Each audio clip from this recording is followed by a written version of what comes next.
I'd like to call to order the today's October 12th Legislative and Policy Committee meeting. Okay, so the first item of business is the approval of the August 10th minutes. Does anybody have any questions or discussion about it? If not, may I have a motion to have them be admitted? Motion to accept the minutes. A second. Second. Okay. Before we go on to to item 3, a couple of things I just wanted to ask. Extracurricular and Interscholastic Committee is still on the website. Are we going to, why is it still there? Because Lydia's like, I'm sure, just dying to have a meeting. Take a look at. Are you saying it's under school board? Yes. Committees and committee goals?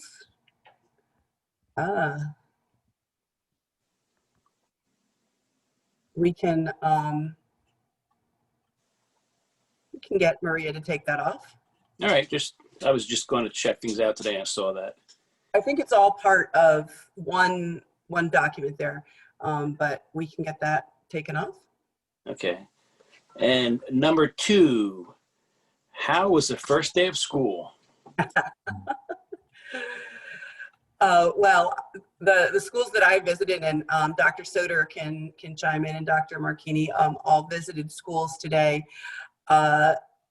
There were some very, very excited, some overly excited children in some parts, but excited and nervous, I guess, is what I saw on the part of both students and teachers. It was great to witness very young children seeing their teacher in person for the first time. That was the highlight for me. Rich or Kathy, you want to add something? Yeah, I agree. At the main campus, we had quite a few drop-offs this morning. Middle school was busy.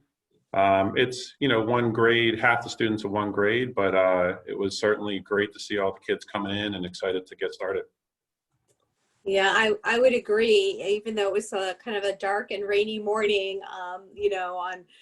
when they were getting let off this morning, but it was just terrific to see more students, more life in the buildings today. It was great.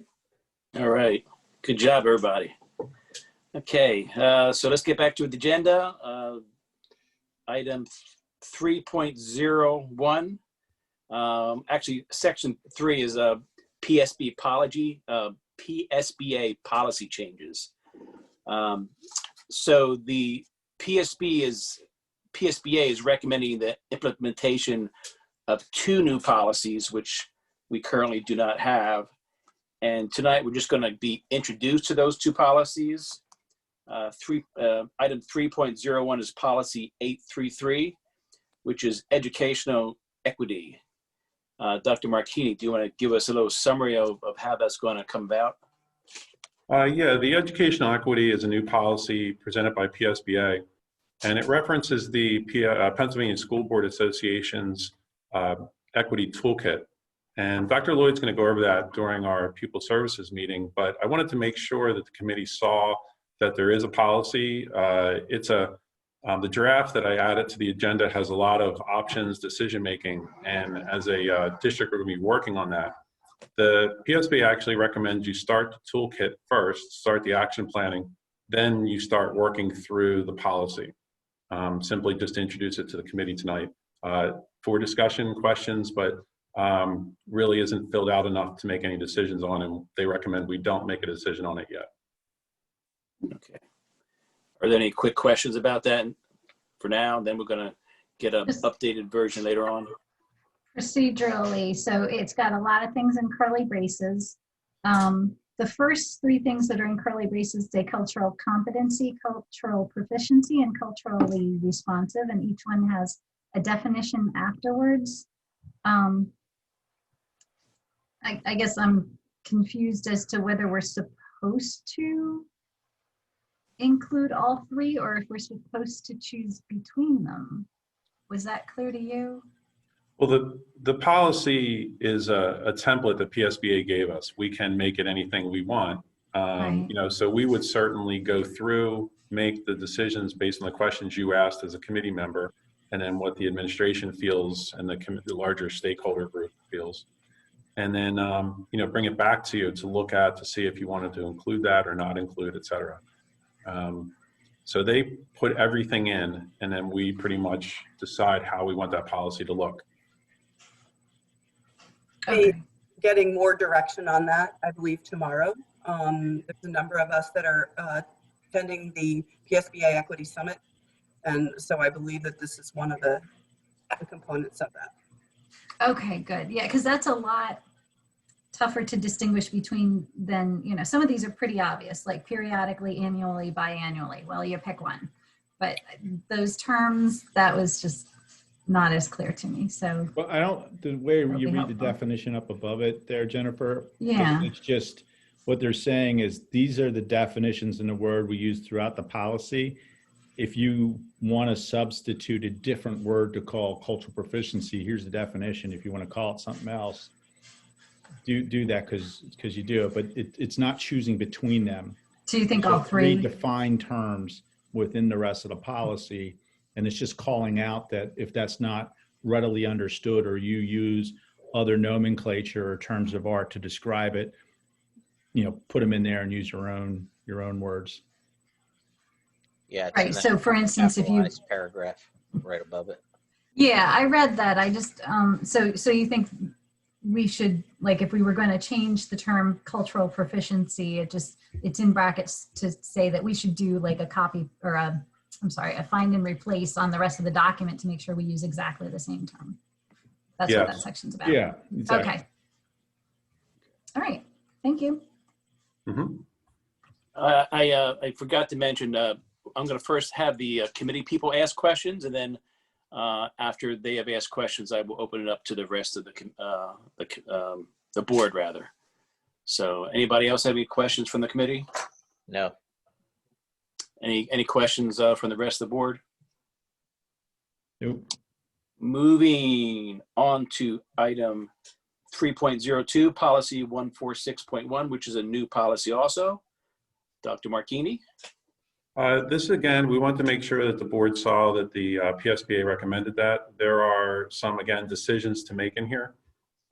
We started 2 years ago training our staff in trauma-informed approaches. We have a lot of it incorporated into the school-wide behavioral plans that the elementary school uses and the middle school. But we have more work to do, and I'm hoping that guidance counselors, principals will be able to be working on this year. So we're planning on coming back to you with a more completed policy based on the PSBA's recommendation. But this is one of the ones they just came out with, and I wanted to make sure you're aware that it's in the works. So if you had any questions on that, or even questions about the concept of trauma-informed approaches. Any questions?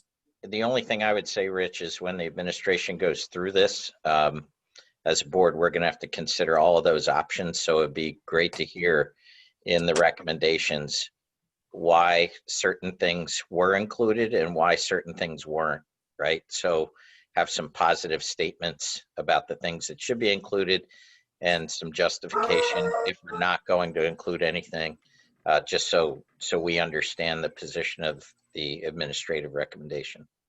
Understood. And this is stuff, if I understand correctly, we've already begun implementing trauma-informed stuff. So you'll have some real-world feedback from parts of the implementation of this.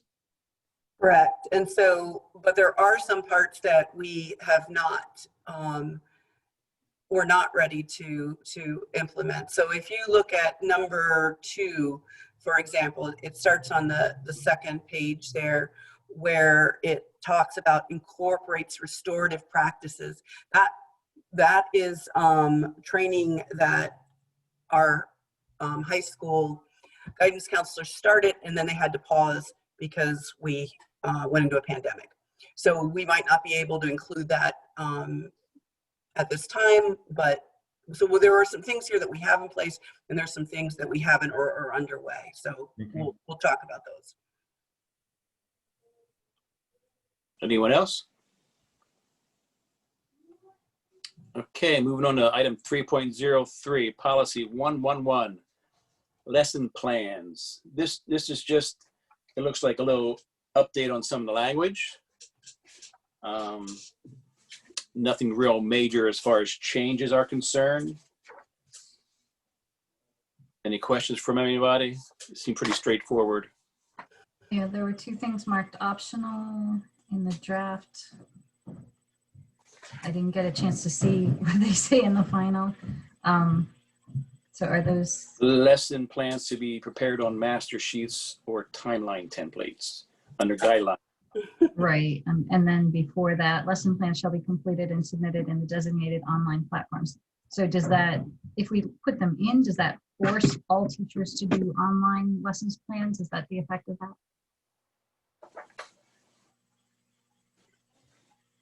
So we would be asking the teachers to have lesson plans available, not necessarily to be uploading them in all cases.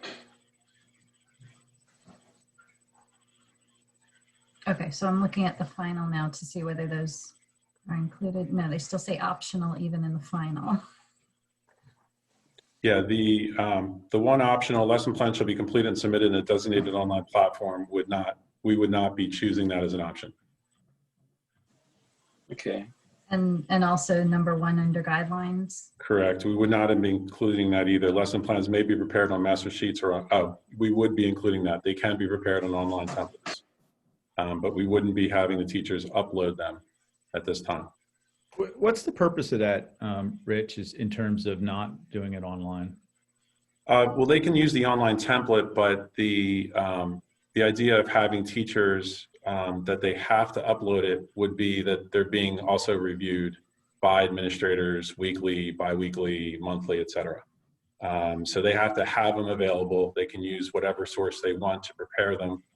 They have to make sure they, if requested, show the administrator, supervisor, the lesson plan, but they don't have to upload them onto one area that we have designated for them. So it says submitted in a designated online platform.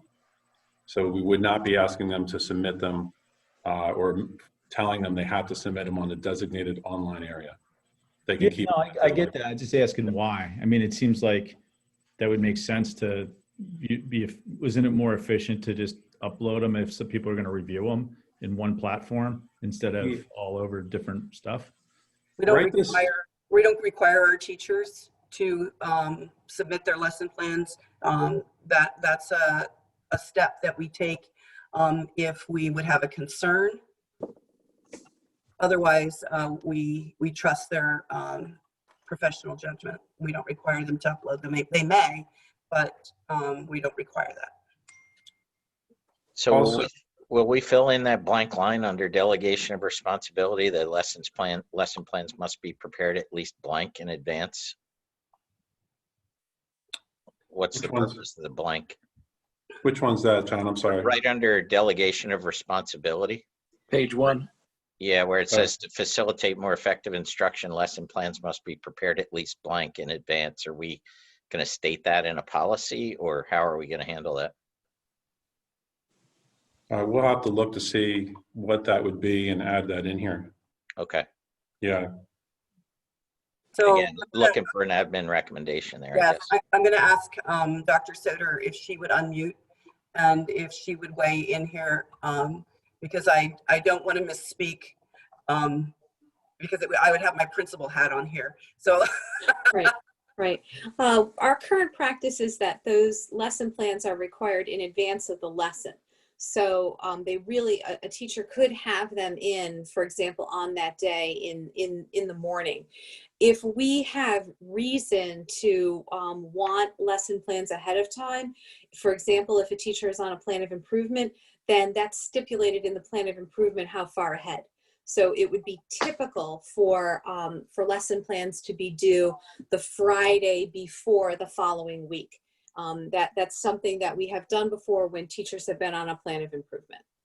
I would just ask we try to be as specific as we could there, even if it says unless otherwise, communicated or something like that. I just think where policies get sticky is where they don't reflect what we actually do. So the closer you can bring it to what we actually do, I'd definitely be more comfortable with it.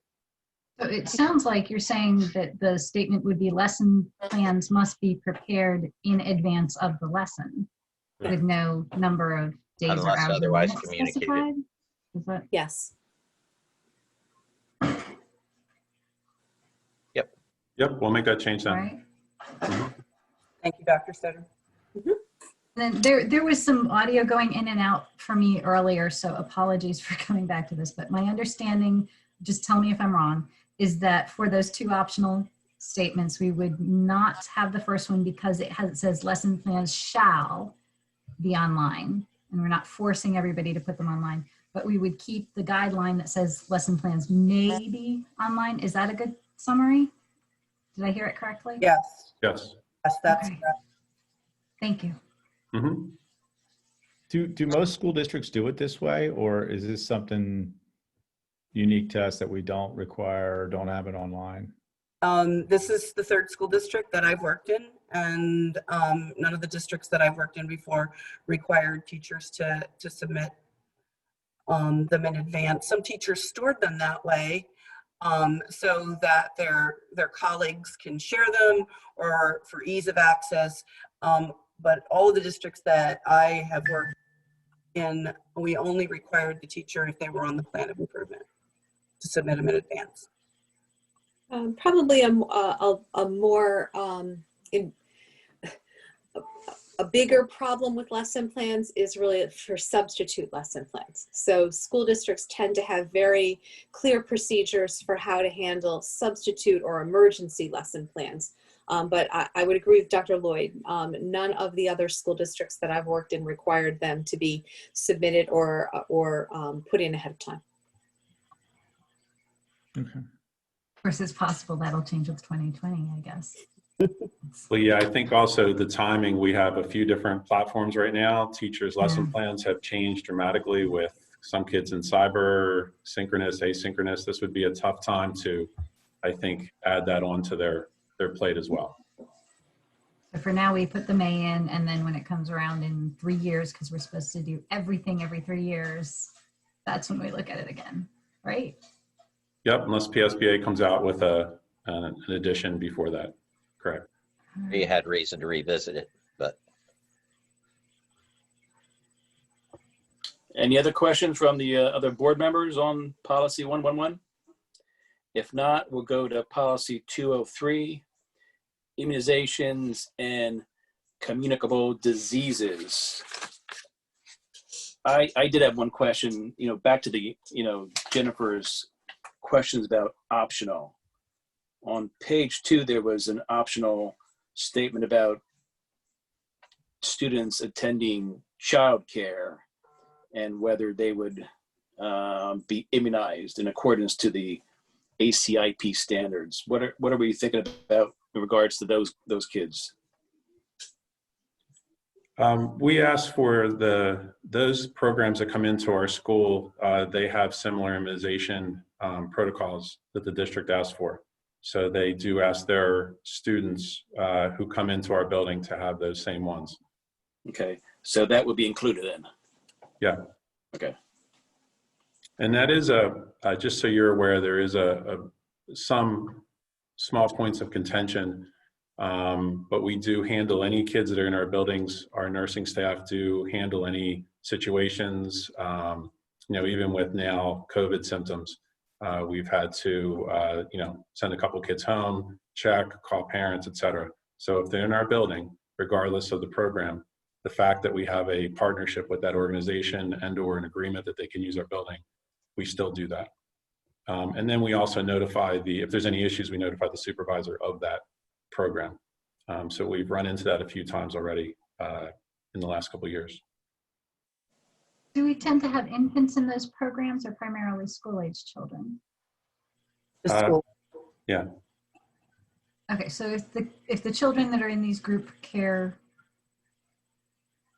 situations are all school age, we're not really making an effective change for the parent. They would still have to get their child immunized before that age. Yeah. Okay. The state's applicable rules for immunizations apply based on the age of those kids. All right.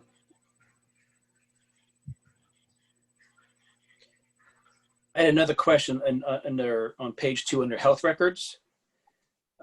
There's an addition that says that this district may disclose information from health records to appropriate parties in connection with an emergency. In the line above, it says that there has to be written consent first. Must there be written consent in that part too?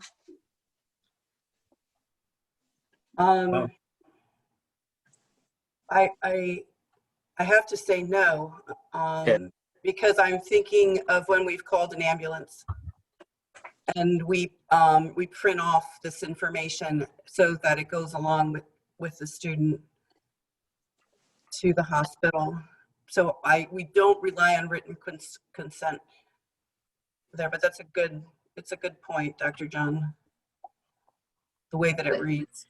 Yeah. Do we want to put in that? Isn't there a Not consent to necessary? treat? Isn't there a consent to treat in a case of an emergency in the annual docs filled out at the beginning of the year? I believe there is, Jennifer. Yeah. So maybe that covers it, that counts as written consent? Yeah, you have to take consideration there are some, we chase down people to fill those out as well too. So you could have a situation where maybe that wasn't checked, or the record is so as much as we try, there could be some exceptions to that where folks didn't fill it out. Or even homeless students, foster children, et cetera, where they come in and we allow them to attend without those records right away. So there could be exceptions to that.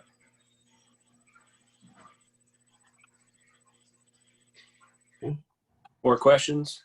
The only question I have, John, is more on the section. I know that we said 301 and 302 are just policies we're familiarizing ourselves because of the framework. Is policy 111 and 203 then going to be passed on to the full board for its first reading, or are all these the same? Or are we just reading them? It seems like those last two would be recommendations to the board, no? Yeah. Well, I thought, were we going to change 111 a little bit and then bring it back, or?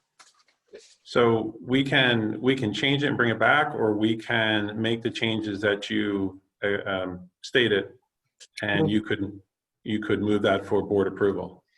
That would be lesson plans and immunizations. I'd rather do that just to save a month. Yeah, Agreed. if we can just capture it now and then, If we mess it up, we can correct it at the board meeting, but. All right then. And then I guess one more question about the Yep. communicable diseases thing. It did say that parents, guardians shall be notified of this policy at the beginning of the school year. Did we already do a notification that would be equivalent to this year's notification, or would we have to do an extra notification this year if we pass it within the next few months? We would need to make an extra communication to parents about it. Okay. So once it's, now it takes 2 readings. So Right. once the final is passed, I can send a skylert out to families just referencing the policy for their review. Okay. Good, everybody? In that case, can I have a motion to move policy 111 and 203 onto the full board? So moved. Second. we'll second it. Section 2, discussion. Item 4.01, policy 006. It looks like the only thing that we changed here is taking out board communications under the order of the meeting. Because as we had said before, we get hardly any written communications, and all of us seem to be getting electronic messages and questions from the public. So we seem to be already well informed of what communications are coming in from the public. Is that my understanding? Yeah, I guess my only question would be, do we need to state in the policy that the board secretary, if anything is received via US mail or whatever, would scan that communication, distribute it electronically to all members? I mean, is it required we put that in there? I mean, that's really the reason why we're saying it's kind of outdated, right? Because Yeah. Jackie usually scans them in anyway. Yeah.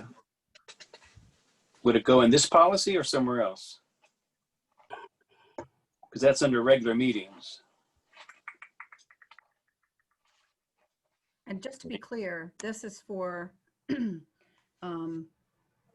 removal of board communications from the board meetings.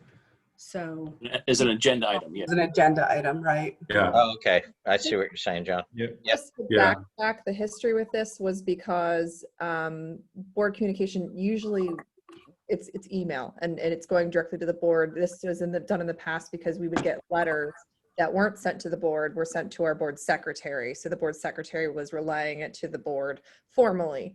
It's not, removing communication from the board in any way. It's just taking it out of the agenda because it's antiquated. When no other board members here are doing this, everyone's emailing. It gives the impression that a letter that's written and sent to the board secretary, it copies the board secretary, almost has priority over all the email communications that we get, and that's not true. right, I really don't see many of your email communications. So that's a good point, John. I did, on the agenda, I did put public participation in board meetings, policy 903. I added that in just in case you want to review. There's no changes recommended, but there are some areas in there which continues the public participation in board meetings, just so folks were aware that it's not to avoid any participation, but just that it's a dated agenda item based on the fact that you can email and communicate directly with the board members. But that is in there in case you guys wanted to reference that. I think Okay, it's and as fine I'm reading just it, to remove it. sorry. I said my thought was it's fine just to remove it on that existing policy we were looking at, the 006, to remove board communication. Yeah. Yeah. A motion? But then, well, wait, but the part about public participation, so the public participation section here says, at each public board meeting prior to official action by the board, an opportunity shall be provided for public comment in accordance with law and board procedures and policy. So that requires that we have opportunity for public participation before we vote on things. So that would be at the main board meetings, but it does not require any public participation meeting at workshops or committee meetings. And I think it's a common misunderstanding of people who are just coming into understanding how our board works, that even though we do the detailed discussions that are really interested and you want to talk about them, with the board at the time that they're talking at their committee meetings, that's not the same time as it's appropriate to get the public comment, that they need to see what happens coming out of that committee, figure out which board meeting it's on, and make their public comment at the board meeting where it's going to be on the agenda for voting.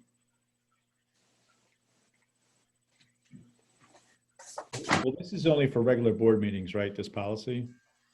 Yes, Yeah, that's so correct. this is exclusive to the regular board meetings where we'll be Regular voting, not on committee meetings. You talk about 903? No, That's right. The whole policy applies to all meetings, but that public participation one, I think because it says prior to official action by the board, I think those words indicate that the public participation is only required if there's going to be official action, which means a vote. That's right. That's correct, and that's how we operate, but we also allow for more communication. I think the confusion is more of an issue of us being clear in our communication out to the public about when they can communicate and how they can communicate with us. But the policy as it's written is how we operate today. I agree.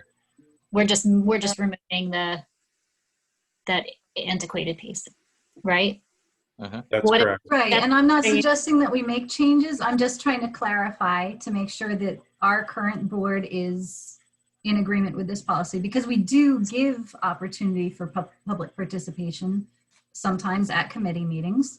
But then we get complaints anytime that we don't give an opportunity for public comment at committee meetings. And well, if someone properly understands how this works, they should be thanking us when we do rather than complaining when we Yeah. don't. Right? Good luck with that one. Yes, I know. But that feels to me like what we've been talking about, the frequently asked questions and how do we make sure everybody understands, Right. right? Yeah, I don't think it's a policy issue. Not to interrupt in my non-committee. I'm going to shut up now. I Okay. didn't tell you to shut up. No I problem. didn't cut you off yet. I was just trying to help clarify. Thank you. Okay, but for the only changes in policy 006 is taking out that one section, correct? Yeah, Two words. I move that we move that onto the full board with the change being made. Yeah. Okay, second. We can go into policy 903 a little bit more in detail. Do you want a little bit later? No? It's on there. It's on the agenda. On there. Okay. Just wasn't sure if we were putting the two together or if you just kind of went out at a turn. No, I was just reading that one little section that was on the one we were reviewing at the time, because Okay. I felt it was apropos to the full understanding. And John, that was the reason I put that on there, that you're more than welcome to discuss 903, but I just wanted to add it because it did have some connection with 006. Yeah. So you Well, I have think it there as were I think there were also some other questions in regards to that policy. So Yes. we'll go over it a little bit in a little bit. Next, though, is item 4.02, policy 006.1, attendance at board meetings via speakerphone. What is a speakerphone, first of all? So we had in May, just a little background, in May, we had brought forward a PSBA recommendation for changes to this policy, not only to update it from speakerphone, but also to add some emergency language because of COVID. In the minutes, it was tabled.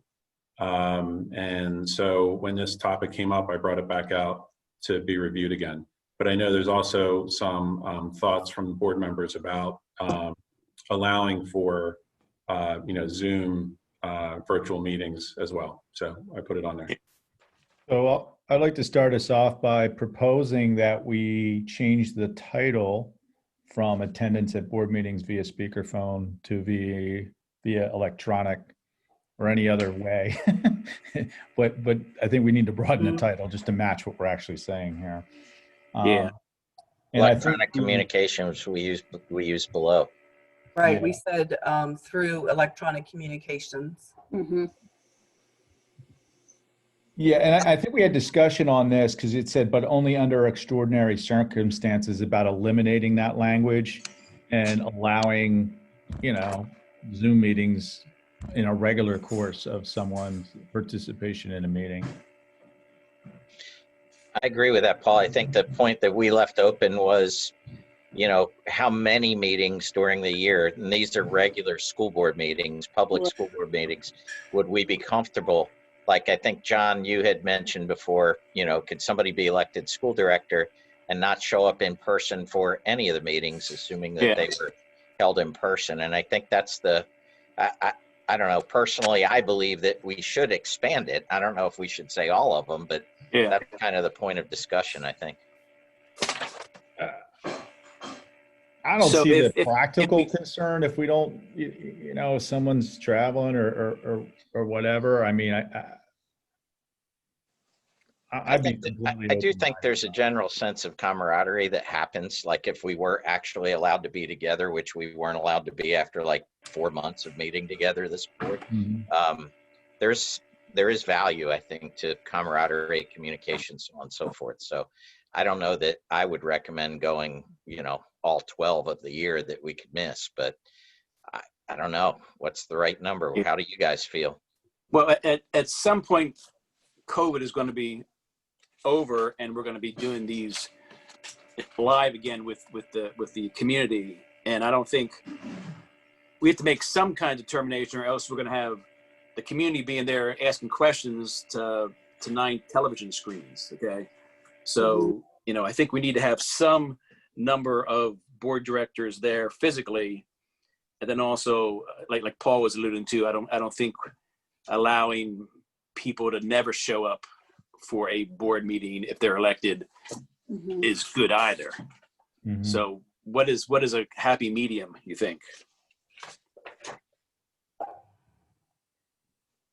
Because right now you can only miss 2 meetings per year, and only 2 directors can be out at any one meeting. And in order to be out, they must submit a written request Yes. to the president at least 3 days prior.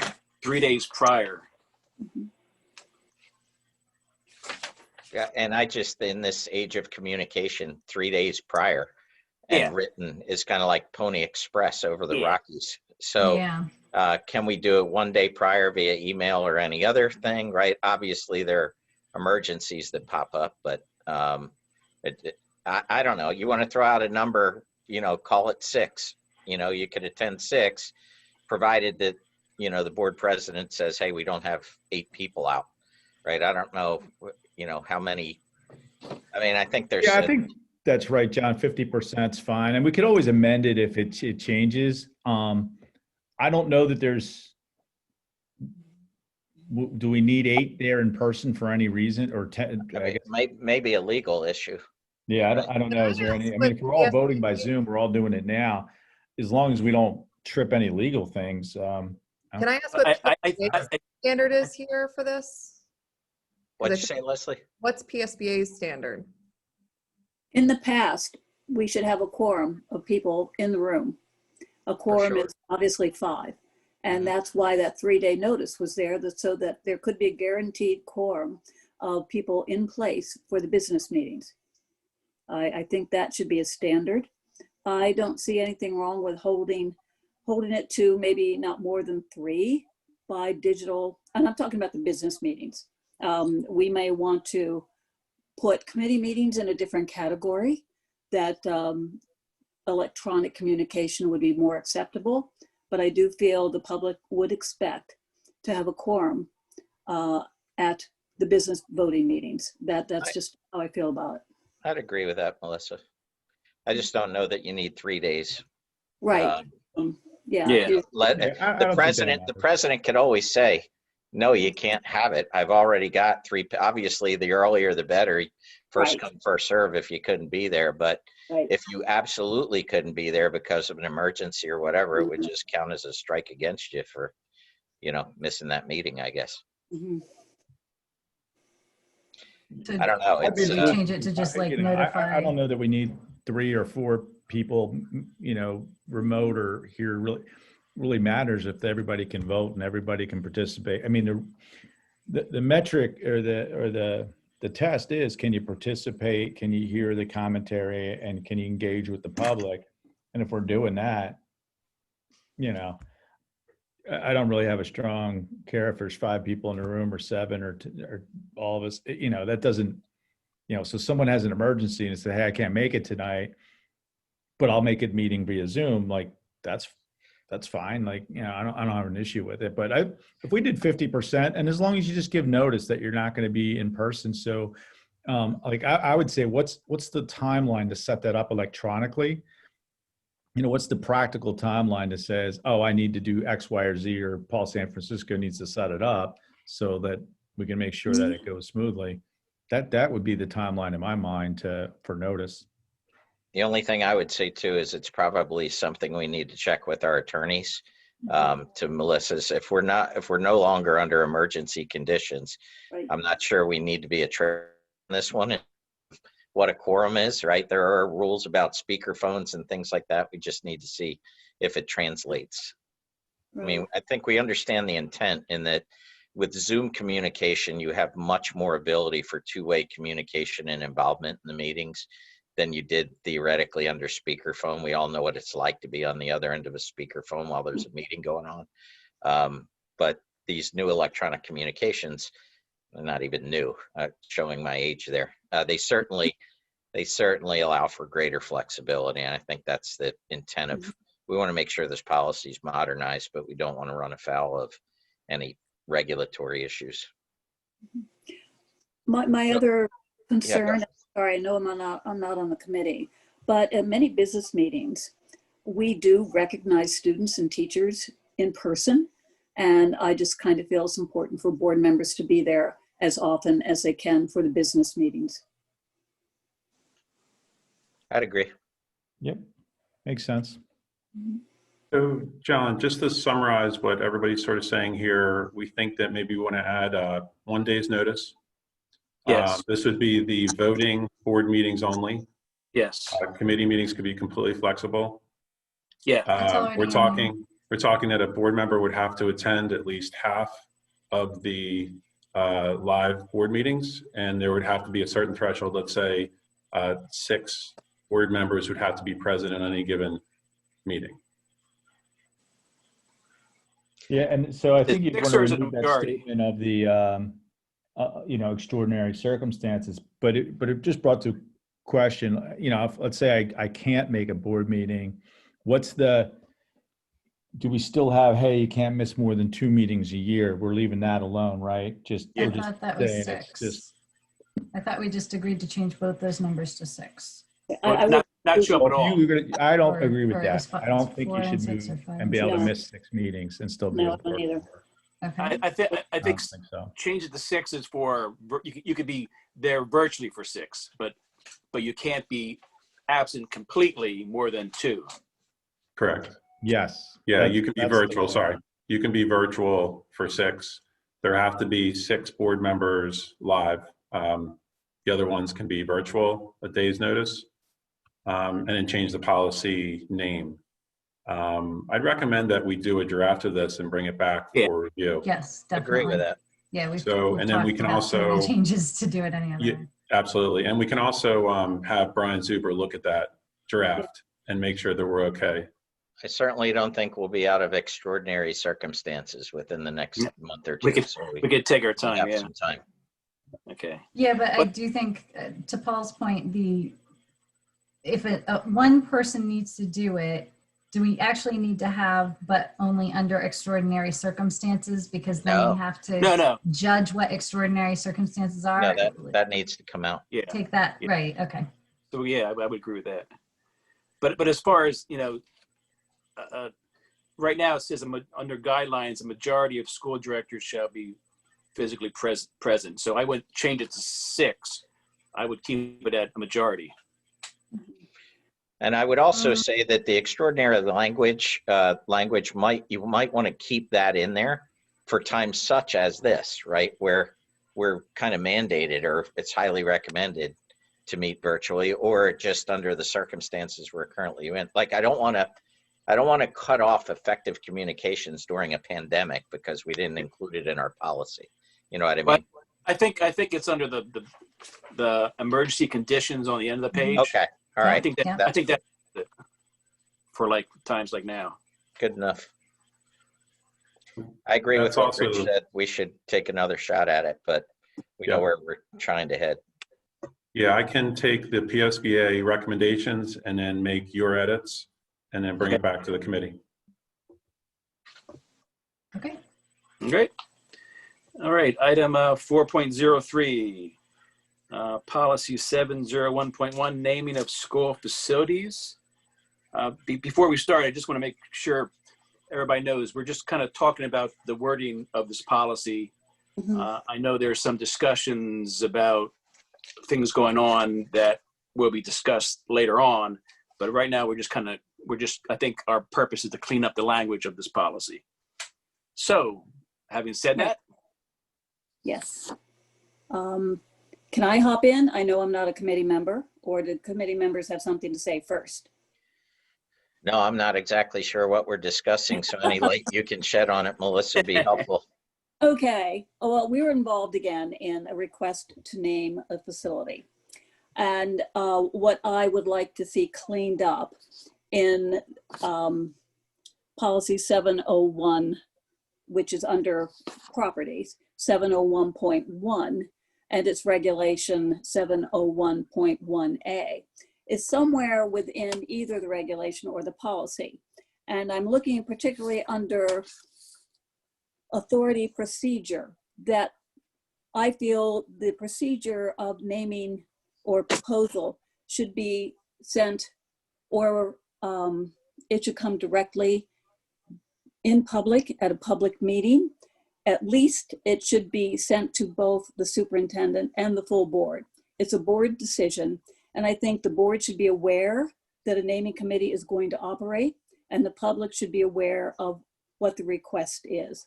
And I say that because of the 3 that I was involved in before. And this policy, if I'm not mistaken, was created April 28th, 2014. And both times that it was successful required great community support. There was not board support initially for this. And I could state the reasons why, but I just think that would clean it up so that whoever wants a facility named after somebody has to come to the board, either directly at a public meeting, or at minimally, they should address the letter, not just to a superintendent, but to the board as it is, because it is a board decision. Even though the board will rely on the administration and superintendent's naming committee for its recommendation, I think the board and the public needs to be aware that this is going on. To me, that's the best way of showing community support is vital to a successful conclusion. That's really why it's brought back here. I think that would help. As I stated earlier, I personally would like to see in there that we don't name rooms after people. We've had multitudes of wonderful teachers that have gone through, and it is opening Pandora's box. That's a personal opinion on my part. The only room named within the facility is the Owen J. Roberts Library. If that's not, amenable to the board, at least I feel that the naming committee should be made public before we proceed. And really that is how both were successful before. We saw widespread community support, and it was negotiated. The results were negotiated. That's why I brought this to the attention. I think it would make it simpler for those who want to go through the naming process to be aware that looking for public support is important. Before they came with committees already created and fundraising made, because also the district does not pay for any of this. I think they just would clean things up and would make it more amenable to those who want to go through the process to know what is the best way to come to a successful conclusion. So to me, looking at it, the simplest way would be to just include the fact that anybody who has a proposal has to address the board, whether it's in person, at a public meeting, or at minimally, the request, if it's by letter, should come to both the board and the superintendent, so we're all aware. I'd ask a question, Melissa, and really Sure. if anyone else is, does the naming committee really serve a purpose if you're coming to the full board? I mean, what does a naming committee do? Yes, the naming committee does serve a purpose because some of the requirements, as you read, are fully discussed in that, and that is the 25 years, exemplary behavior, reviewing. What it looks like. Yes, what it looks like. And that's the other thing. Yes, what it looks like, what you want. Were you in on the Dave Michaels track naming, this board? No, you weren't. No, you weren't. That was the last successful one. I mean, some of us were, but the majority of the board members were not in on that. We knew what it was going to look like. They had raised funds. They came with a large group of students and people over the years. And the prior one that was successful was the Hank Burnett Field. Just to kind of give you a little background, the initial request was to name the stadium, and it also was to put up a statue et cetera. And we did come to, we had to negotiate. The full board at that time was not in a mood to do that. It was not long after the Sandusky affair. So the negotiation was that everything would be, the facility itself would remain the Wildcat Stadium. The field was to be named the Hank Burnett Field, and that was agreed upon. So it's kind of a negotiating process, but there is a purpose to the naming committee. Okay. And it's not just, and it has to do with people, there were people at both times who worked with that individual. It had to do with students as well. So the naming committee does have a purpose. And just to have a procedure that mentions the fact that I feel really, really deeply that if they gain public support and want a conclusion that is amenable to those requesting it, I think that's the best way that they might come to a conclusion that they're happy with and the district is happy with. Okay, so right now, someone in the community has wants to name something. Okay, they go to the superintendent. The superintendent then names a naming committee. Correct. And then upon their recommendation, it goes to the board. Correct. How about if once she gets the request, or he or she gets a request, then that request comes to the board at the same time that person, the super is making a naming committee, so that the board knows it's in process, right. The public knows it's in process, but it follows the rest of the directions. Right. Yes, that's really at this point the only thing I think that would be helpful would be that those people who are coming forward would know that the whole board needs to know. And you're right, the superintendent either shares it or it's addressed. And all other times it has been addressed to the board as well as the superintendent. This time that didn't happen, and I just feel it needs to be there so that the public sees it's going on as well.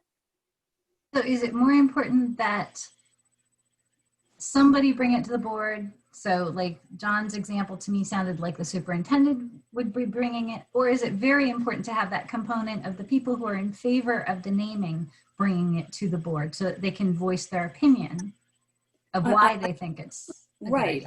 It was much more effective for those who wanted something to happen to come directly to the board. I mean, that was,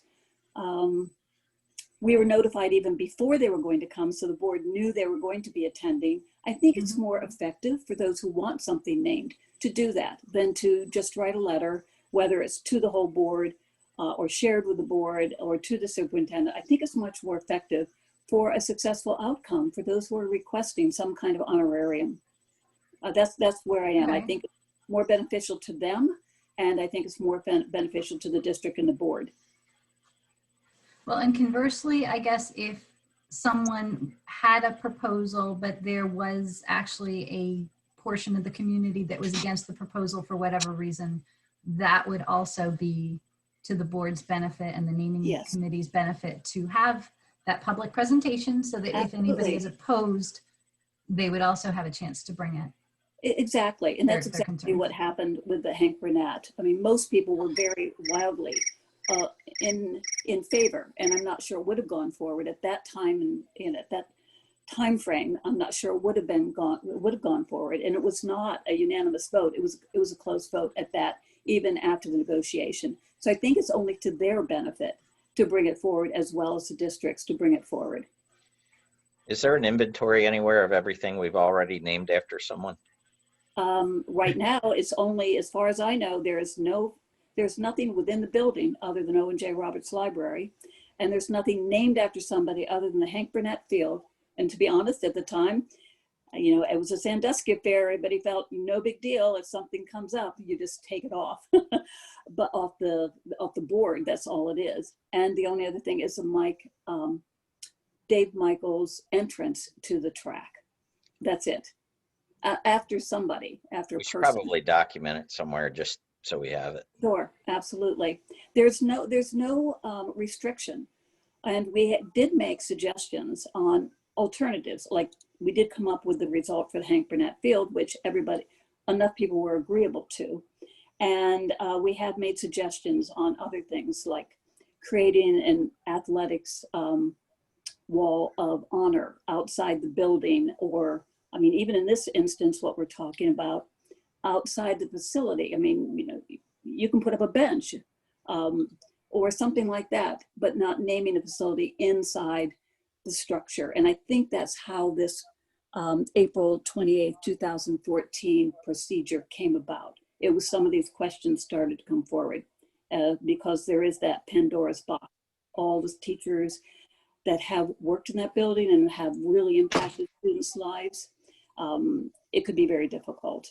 So Go can I ahead. ask you, Melissa, I mean, in terms Sure. of this particular policy, if I Mhm. remember correctly, the recommendation for the adjustment to this policy is, hey, let's have the recommendation come into a public board meeting, have a public announcement about the request, and then from that point, the board would then say, okay, do a naming committee, Yes. or the superintendent would form the naming committee after Mhm. the request is submitted to the board, but publicly. So the folks who are in support or bringing this forward would say, Mhm. hey, I'm recommending this because of X, Y, and Z. It gives public opportunity to comment on it while the naming committee is being formed, or you know, we get direct comment to the naming committee.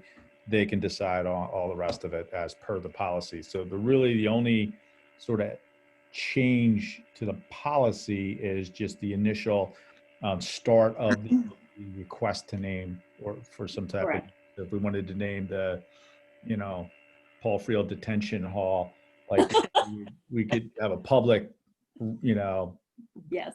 Susan's Yes. smiling, I see it.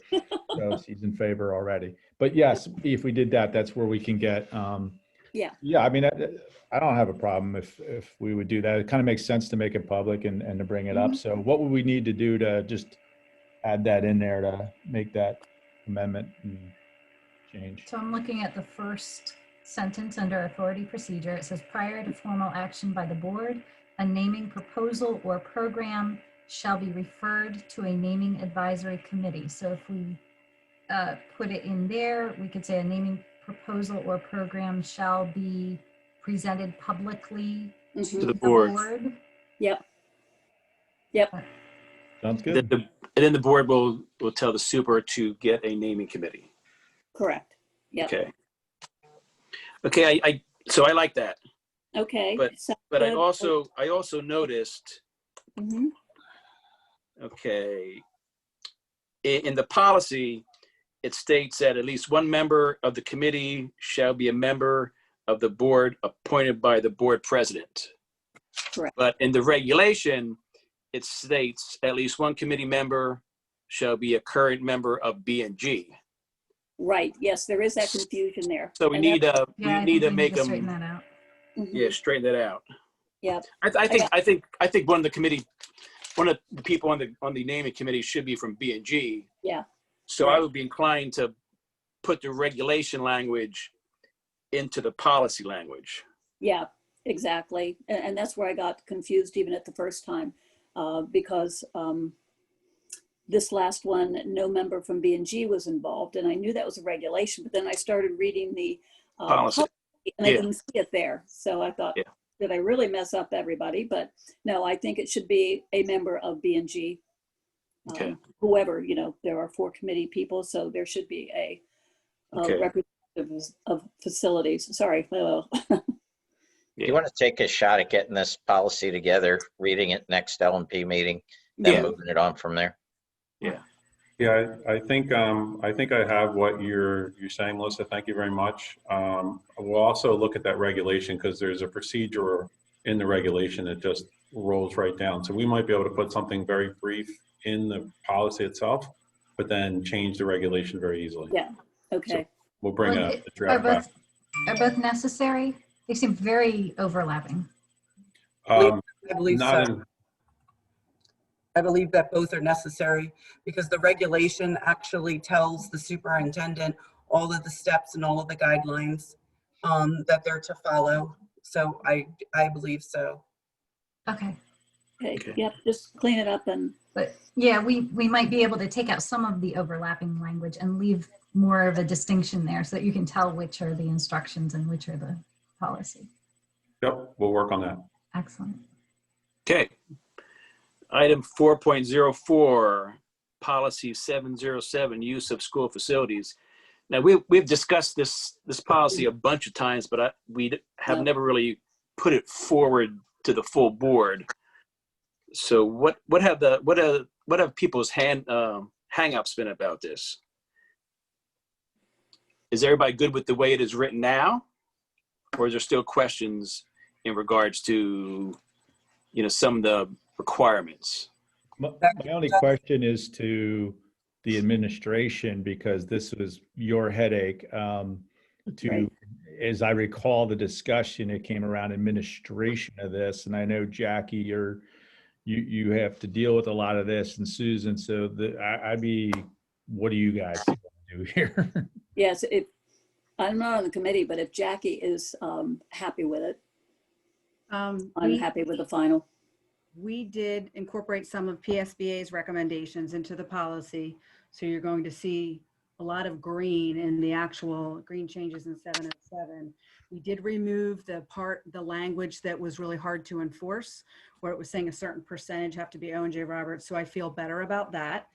And then we added, you know, some things because we had security. So we had Brandon review this, we had Mike Shelgren review this, and there were certain things that we incorporated, such as, you know, no vaping. So we modernized the language and included those kinds of things. And then for the regulation, we updated the fee schedule as well. We didn't change, just so that everybody is clear, we didn't really change how we practice or manage the program. It seems to be working. I think the most important thing is to be consistent with all of the different groups within all of the different levels. And when we're consistent, it's a lot easier to enforce, and you don't get as many exceptions that come up there. So we modernized the rates. They did not change significantly, but when we look, we're just looking to really make sure we're covering our cost. And so we just, you know, rebuilt the rates and really those are the changes. So I'm comfortable with the changes and happy to answer any questions. And we're comfortable, Jackie. I guess my concern was, you know, when we were originally kicking this around, it was, you know, we were talking about the confusion and yeah, I remember asking you specifically if our intent was to open up more of our facilities. And I think you said, actually, we're kind of concerned about that.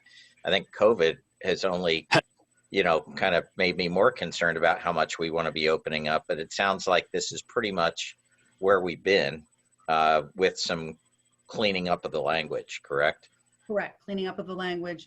And there is language in there that, you know, in the event of an emergency, you know, the superintendent, you know, because we are making decisions right now not to open up our facilities, because obviously our priority is to get our students back in school. We don't even have all of our students back, and to do it in the healthiest, you know, and cleanest environment possible. So. And then imagine if you're collecting money from people and telling them it's emergency, we got to send you home, and then we got to come up with how we're going to refund pro rata, all that other stuff.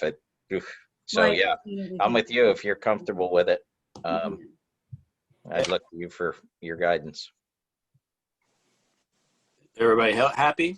I have a small question about days, 10 days. Is that calendar days or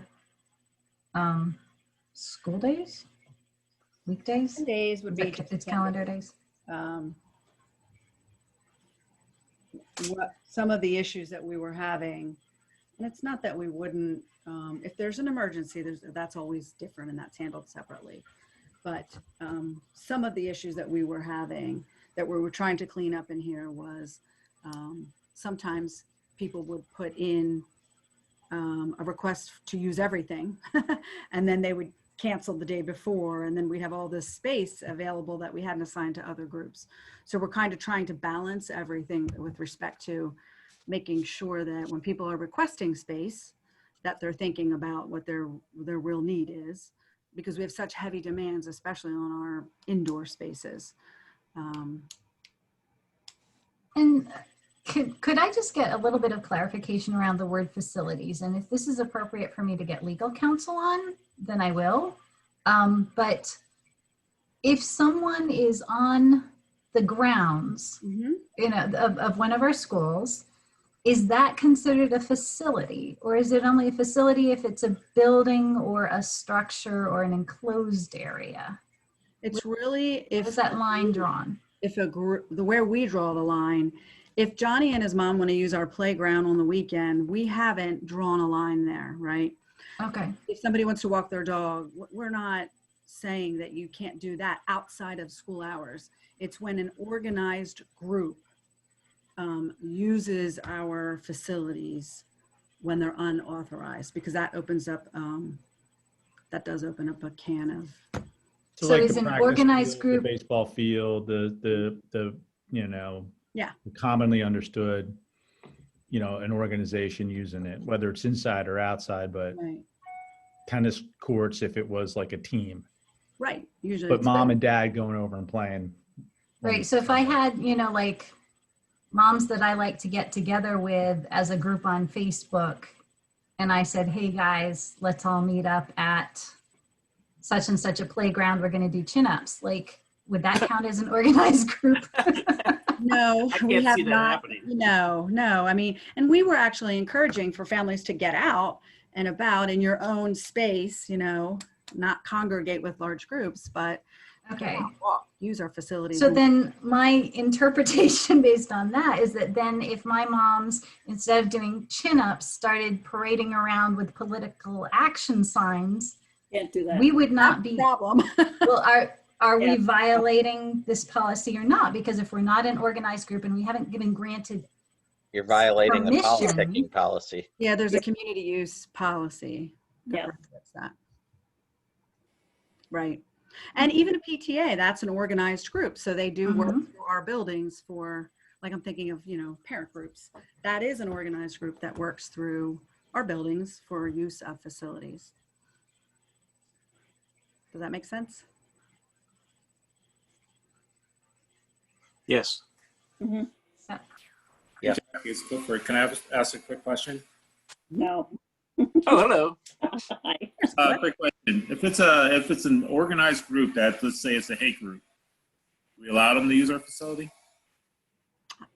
I would hope not. We have not had. Is that I'm looking for? Yeah. You could say it's at our discretion, right? If that organization is allowed, if it's offensive to others. But I'm looking for some type of language in here that would protect us if we had a hate group that wanted to use our facility. When I mean facility, indoor or outdoor, because they could use a football field versus cafeteria or auditorium. I'm looking for language in here. Maybe you can help me find it where we reserve the right to disallow such organizations. Well, we have on page 2, there's a section called prohibited activities. Okay. Yeah, number 3, if you Number read 3. that one. Yeah. Page 2, prohibited activities, number 3. Gotcha. Okay. Thank you. Yeah, that'll work nicely. Mhm. And in the end, Dr. Lloyd has authority. And I just want to make sure that Dr. Lloyd is comfortable with that too. Yes, I'm fine with the wording. Any further discussion? Do we have a motion to finally put this policy to the full board? So moved. Second. Second. Okay. And item 4.05, which is policy 903, public participation in board meetings. As Ms. Munson had mentioned, this policy is for board business meetings and not committee meetings. So we had some questions. Who had some questions?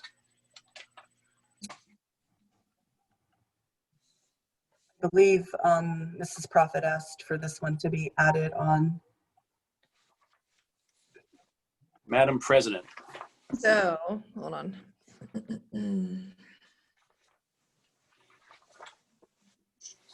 So we had talked about the additional 3 minutes that individuals were getting, and because we're getting so much public comment, limiting it to 3 minutes per person. Mhm. Per section of public comment. Mhm. So 3 in the beginning and 3 at the end, right? Mhm. Leslie, you're speaking of per person. So the same speaker can't come up 5 different times within one section. It's like Speaking about so I've been different talking to other board presidents within the PAC and within Chester County, and everyone's getting a lot of public comment, and just to ensure that, you know, everyone in the public is getting a chance to speak when they want to speak. The majority of them usually allow 2 to 3 minutes to speak, and then they don't allow public to come up a second time. Right. Mhm. I think that's a wise inclusion. So right now it says no participant may speak more than once on the same topic. You would suggest no participant may speak more than once on each public comment section? That's what I would do. It's up to For a Leslie. duration of 3 minutes, right? Yeah, that's the sentence above hand. I don't know that I'd be comfortable with that personally, only because our board meetings often cover a range of topics. So if you did have legitimate comments on different things, I think if we're in a situation where we limit public comment, maybe that is at the discretion of the board president, or maybe the board has to somehow, I don't know, take a break, whatever. But it seems in the normal course of business to put that into a policy would limit discussion on. The other thing is these other board presidents don't have it within their policy. It's common practice. So ours is because we have it in our policy.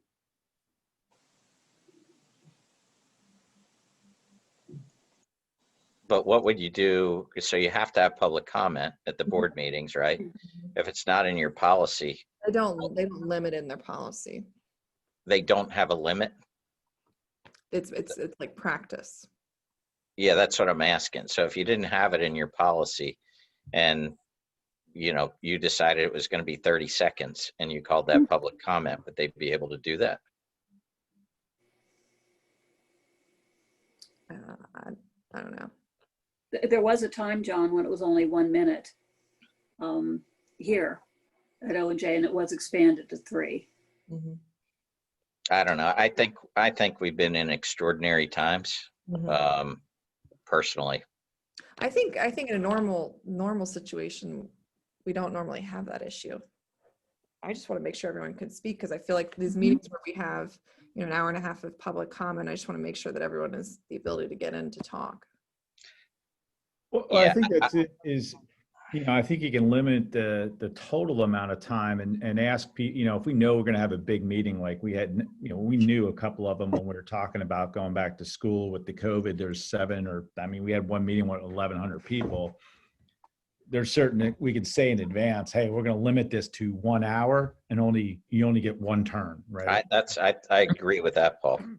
I think that's, Our you know, you policy, get 1 turn and you can, you get, and the president picks who's speaking, or, you know, whatever order you decide you want to go in, and then it's an hour or whatever the number is, an hour and a half. We're going to stop public comment at 10. If it's one of those big meetings, otherwise I don't think. do we want to put verbiage in there and that talks about, you know, needing to decide in the moment or in the meeting?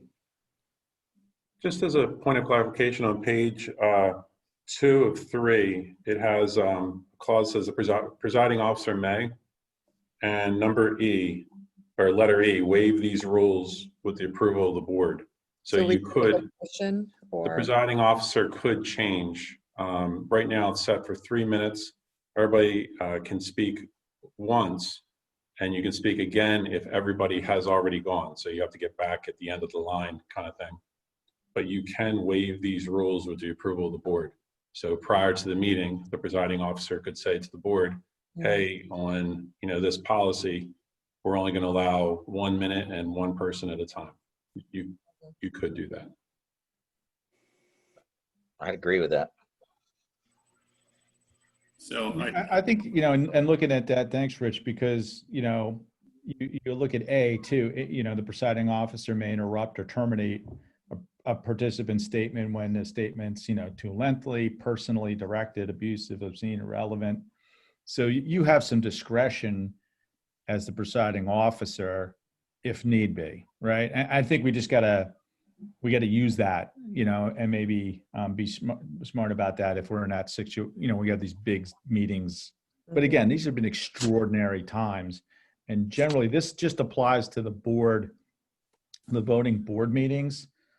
So I think you could set the tone at the beginning of the meeting and say, hey, listen, we're only doing one minute, and we're only doing one shot at the mic because it's such a big meeting, and we want to give as many people a chance to do it on those big ones. But we've been a board that's been more more engaged and more in the public comments. So I would fear steering away from that. I think more is better. I mean, not all the time when it's, but generally speaking. I agree with that.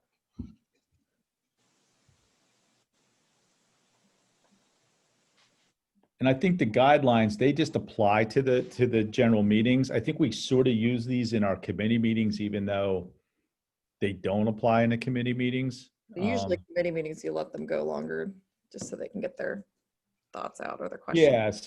Yeah. And I think, the committee meetings, whoever's presiding over the committee meetings has the discretion to turn it. And honestly, we should get that into, I would prefer questions, and we can talk about the stuff like we were when we were live. So, I mean, I think it's good. The more we can interact and invite the public to participate in the committee meetings where we're interacting, they're answering questions, I think that's great. I don't think these guidelines apply to that, but to the extent they apply to a regular board meeting, I'm comfortable with them as is. All right, so no action. Not from my standpoint. Okay. I didn't hear anything in that conversation that merited a change. I just kept reading, and I think what we're saying is in line with the existing policy. Right. Excellent. And then let's go to section 5, regulation changes. I guess the following changes for the regulations are just to be acknowledged by us and discussed. So item 5.01 is regulation 202B, schedule of tuition payments. That's self-explanatory. Any discussion? Nope. 5.02, regulation 213D. This is a new regulation. Could you kind of give us an overlay, Dr. Marchini, about awarding of adult diplomas? Yeah, so we've had in the past, and just recently, a resident, 3 children graduated from O&J. She called me. She does not have a high school diploma of her own and would love to return and get a high school diploma. Doesn't want to enter the high school as a student, obviously. And so when I looked around, we only have, for legal reasons, that it would be, students can attend up till 21. So in this case, I kind of put this together from some other policies I saw in which we could, upon request, review a transcript of an adult who's a resident of O&J. And by using a third party like Montgomery County Community College that we've used in the past, or Delaware County Community College, Exton Campus, set them up to complete the credit requirement for O&J. Once they complete it, we could award an O&J diploma to that resident. It would be at their expense. And, we would work with them with that. So this is, it's come up in the past, and I really think it would be a nice idea. I think also it could fit into, we have quite a few residents that would like to improve their situation. And if we could assist them with that through Montgomery County Community College, would be my best recommendation. I think that would be a nice thing to do. So I do have this being reviewed by our pool counsel. So we have a attorney that's taking a look at it right now and looking at language to make sure that we'd be okay and not putting ourselves in liability for any reason. But I wanted to bring it to the attention of the board for any kind of discussion or thoughts. I think it's a great idea, Rich, and I would think that, now, is this something, a regulation, or is this a voting item for the board, or is this just something you're informing us on? It's not. We'd have to, I'm hoping that language is approved by the attorney. If it's not and there's changes, I would bring it back just to be acknowledged by the board. Okay. But this really falls under policy 213, and that's the awarding of a high school diploma. And then there's some regulations in there related to veterans and other things. So this would just be a regulation under there. And we would assist the resident with looking at the transcripts, making sure they follow through with the credit. And then the reason why I brought up Montgomery County Community College is we've had a partnership with them for a long time, where if students from O&J go to Monco, we have arrangements where they can get in-county tuition. They also work with adults, and I've worked with other adults in the past, where they can review their transcripts and not only give them the credits they need to graduate from high school, but then catapult them into a degree program at the college level, which I think is a great way to plan for. Yeah, So I agree. to answer your question, just to acknowledge, and if it's okay with you, if I get thumbs up from the attorney, we would put this into place. yes, I agree. That's great. Thank you. And related to that is the next one, awarding of original high school credit through alternate methods. That's another regulation change. Yeah, we use this quite a bit. We have students to come to us and, you know, they either accelerate their coursework or they get credits, but we try not to limit it to just those subjects. So we want to take that out so you could do that with any kind of our programs, including one of the more popular is world languages, you know, art classes, things like that. So we want to give them any advantage we can to use outside resources. And a lot of kids will do summer courses, virtual previously to do that. So we just wanted to remove the parameters of those 4 subjects. And it is attachment number, is that the third attachment, is that new then? Let me take a look real quick, sorry. What third attachment, John? Attachment 3. Awarding of original credit through alternative methods. Yeah. The only part of that attachment we did is we crossed out the English, math, social studies, science, and world language. That way it opens it up to any coursework. Okay. Okay, good. All right, that's another excellent idea. Agreed. And lastly, 5.04, school calendar for this year. Regulation changes. This was just an oversight. We changed the school calendar at a board meeting. We approved that to change it, but we hadn't followed through with the regulation, which outlines a number of days, et cetera. So we were just adding that on to make sure we were squared away with that reg. Okay. Yep. Any questions about that, anybody? If not, we are into the next committee meeting. So I would like to adjourn this one. Sounds good. Motion to adjourn. See you soon. See you now. Yeah, I was gonna say, Johnny's sticking around. Okay. I'm going to hand off the gavel to you. All right, You thank you. can also tenderize your meat with it. Yeah, where is the gavel? I don't know. You're in charge of it. Just waiting for you. Okay.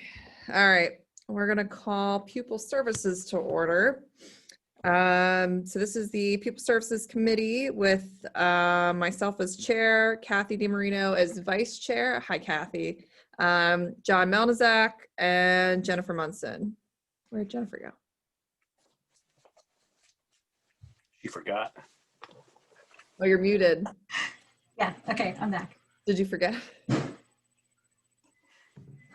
Okay. All right, so item 2.01, phase school and athletics activities reopening health and safety plan updates.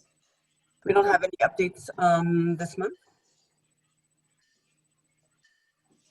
All right, so then item 2.02, which is the race inquiry report. So I believe this is something that you are working on with the building principals, correct, Dr. Marchini? Do you want to Yes. go into this a little bit? Sure. So we had a team of teachers and administrators attend the Race Institute in Philadelphia. Ali Michael is one of the speakers and developers of the Race Institute.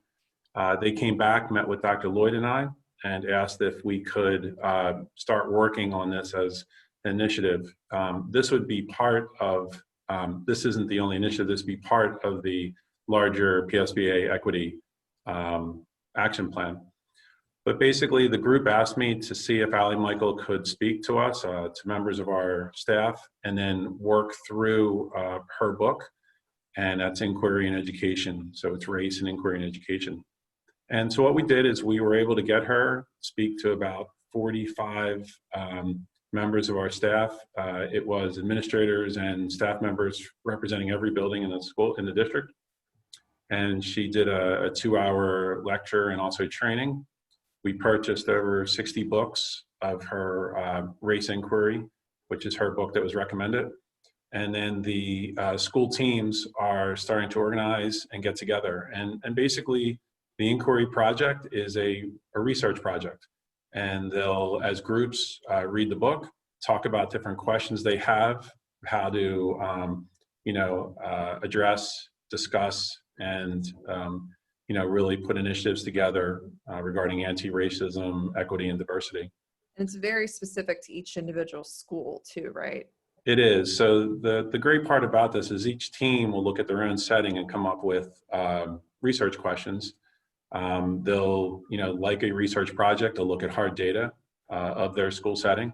They'll do, some more qualitative research, and then they'll start to look towards an action plan based on what their findings are. And it's very specific to their setting, but we'll be able to share out all of those research projects across the district because many of them, although different, could be applicable to other schools as well. And so our goal, and I think I posted the timeline as an attachment, really we're looking for them to start school in September, start the book in October. I've met with most of the schools so far.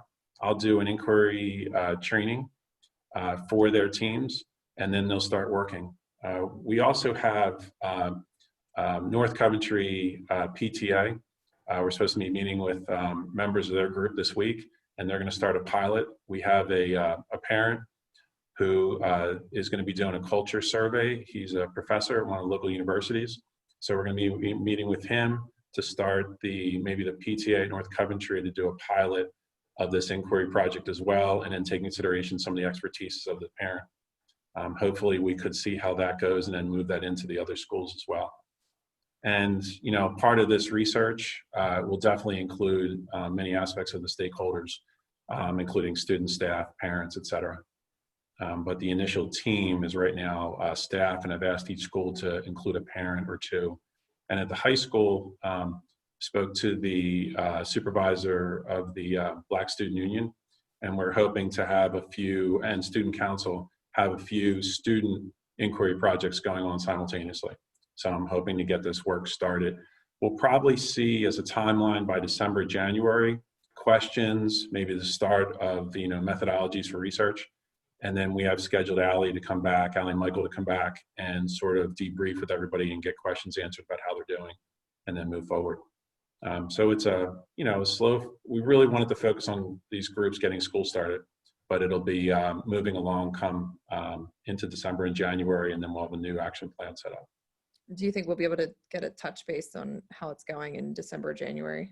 Yeah, in January, we'd be able to have the school teams give you examples of their questions, their inquiry questions, and also what methodology they're working on and where they are with it. So, for example, East Vincent is probably ahead of the rest of the groups because they had started sort of informally in August.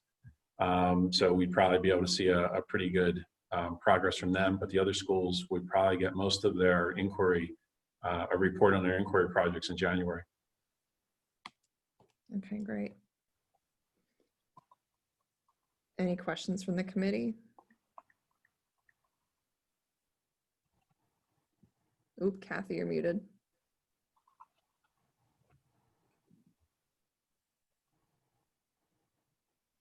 Oh. Still can't hear you. Which Kathy are you trying to speak to? Okay, how about now? There she Yeah, is. I can hear you. Yeah, I was using an external speaker and I guess it's just not working for you to hear me. Sorry about that. I was hearing you great. Now I forgot my question. So are these groups actually, they're all meeting virtually? And I'm just curious, do they like, how often are these groups meeting? Is it kind of like a once a month meeting, or, you know, I see you have this monthly like this on your timeline. So I was just curious about how these groups are getting together. They're meeting through Google Meet. Okay. It's really the best way to include everybody and make everybody comfortable in the meetings. Mhm. And then the groups right now, they met, everybody met in the end of September, beginning of October, and then they'll probably have twice a month meetings, working meetings. They'll invite me once a month to their meetings, including an inquiry project training. But I'm going to check in once a month with every group, but they'll be meeting more than that on their own. How many people about in each group? There will probably be each team on between 8 and 12 people in their group. Okay. But anybody, any teacher is allowed to join, correct? Or Yeah, they wanted to, there is no selection process or anything. And in some schools, you probably have more people that are interested than others. But yeah, any teacher can join. And I think what's exceptional is that the Google Meet allows everybody to join. And many of the meetings are on Wednesday afternoons. So they're kind of working around their asynchronous, and they can jump on. So that's working out right now. great.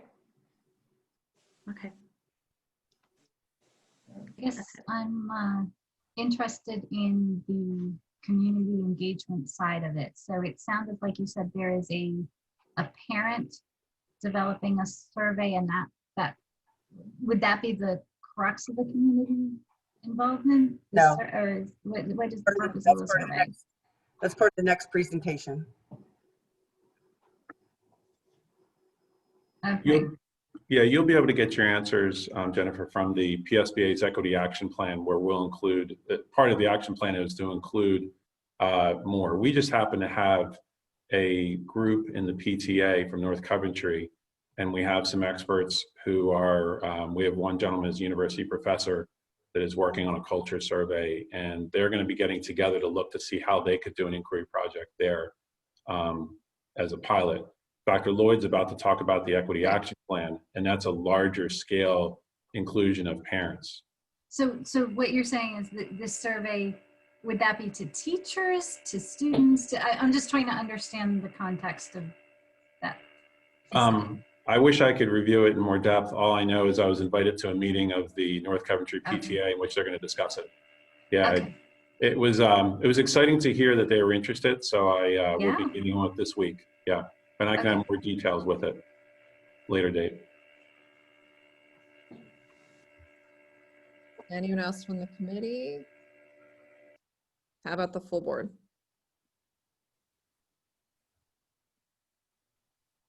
All right. We're going to move on then to item 2.03, which is the PSBA Equity Toolkit. All right. So, Sarah, are you able to see my slide? Mm-hmm. All right, great. I'm getting some error messages. We're also getting some feedback. I don't know if that has to do with those microphones or not. All right. So Mrs. Prophet and I and Dr. Marchini tomorrow will be attending the PSBA's Equity Summit, where we'll be learning more about the PSBA Equity Action Plan. But we wanted to start to share that out with the board, and the shadow of Kelly Hodges' report being issued.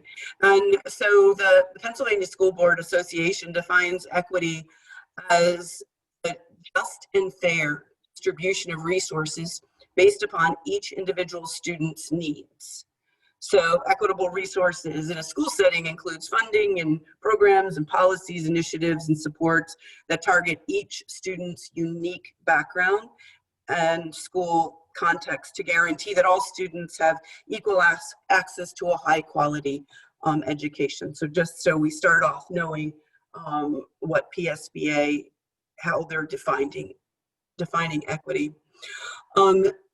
We also are going to be learning more about pursuing equity and how it requires schools to assess actions locally to overcome instructional barriers and create opportunities so that each and every child has the tools, supports necessary to achieve highest potential. Achieving equity ensures that students' identities are not predetermined, will not predetermine their success in schools. And I know that that's something that concerns many of the board members. When we are thinking about equity, there's a continuum that exists out there on the way that individuals and the way that schools look at equity, starting with the equity as misunderstanding, moving across that curriculum, equity as a topic, equity as a recommendation, and what we want, and I believe from working with all of the board, is that we want equity as the foundation of our school district. You often hear in education, we talk about a systems approach to things.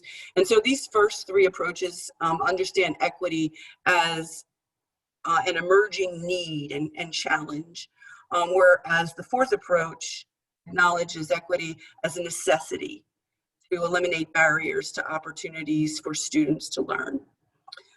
Also, these first three systems may include only the voices of a few, whereas the fourth approach, this is what you were referring to earlier, the fourth approach intentionally includes the voices of all. And I know that you're anxious to hear from our students. And so specifically includes the voices of those who have been disadvantaged, ignored, and marginalized. The first three approaches, and we often find ourselves here when it comes to equity, but these first three approaches begin to recognize and identify the need for systemic change. Really, this is the fourth that acknowledges the current system is not working for all children, therefore requiring systemic reevaluation and transformation. As we work through this, and tomorrow we will be receiving more training on this, is to look at the school district through an equity lens, or take an equity lens approach by addressing key questions. And you'll see those over here in the graphic. So this approach addresses key questions for the district and the school board that we should be asking to better recognize and mitigate inequities within our policies and within our practices. Analyzing decisions with an equity lens is a cyclical process, which I know you're all familiar with because you've now been on the board, see how we operate in a cycle. And so is the way that we would look at equity. And so we would be constantly reevaluating decisions to make sure that we are not creating or exasperating barriers to opportunity for our students. And so we would be asking ourselves, what is the decision? Or what is the decision, or a question? What does the data show regarding the impact of the decision on student achievement, opportunity, and school climate? We should be asking ourselves, is there any disparity gaps between groups, and why do those disparities exist? Who, meaning individuals or group, is missing in the discussion to address these disparities, and how will we mitigate these disparities?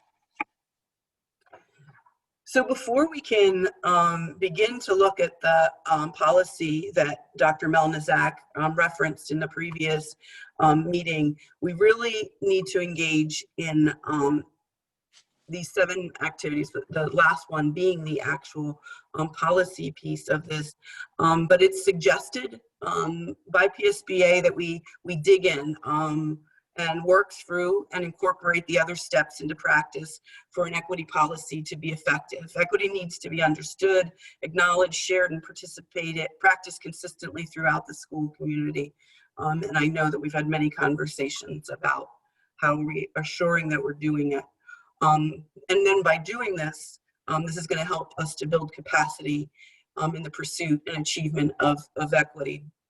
So PSBA is recommending these 7 action steps that we would take to pursue equity. We don't necessarily need to follow these in lockstep, but what we do need to ground ourselves in each of these steps is that we must include and affirm the voices of students, families, and community members. These steps can be approached not sequentially in lockstep, and actually some of them may be going on at the same time. So we're going to be looking to identify and understand our district's demographics. This information is at everybody's fingertips. You can access it through our school website on the Future Ready Index.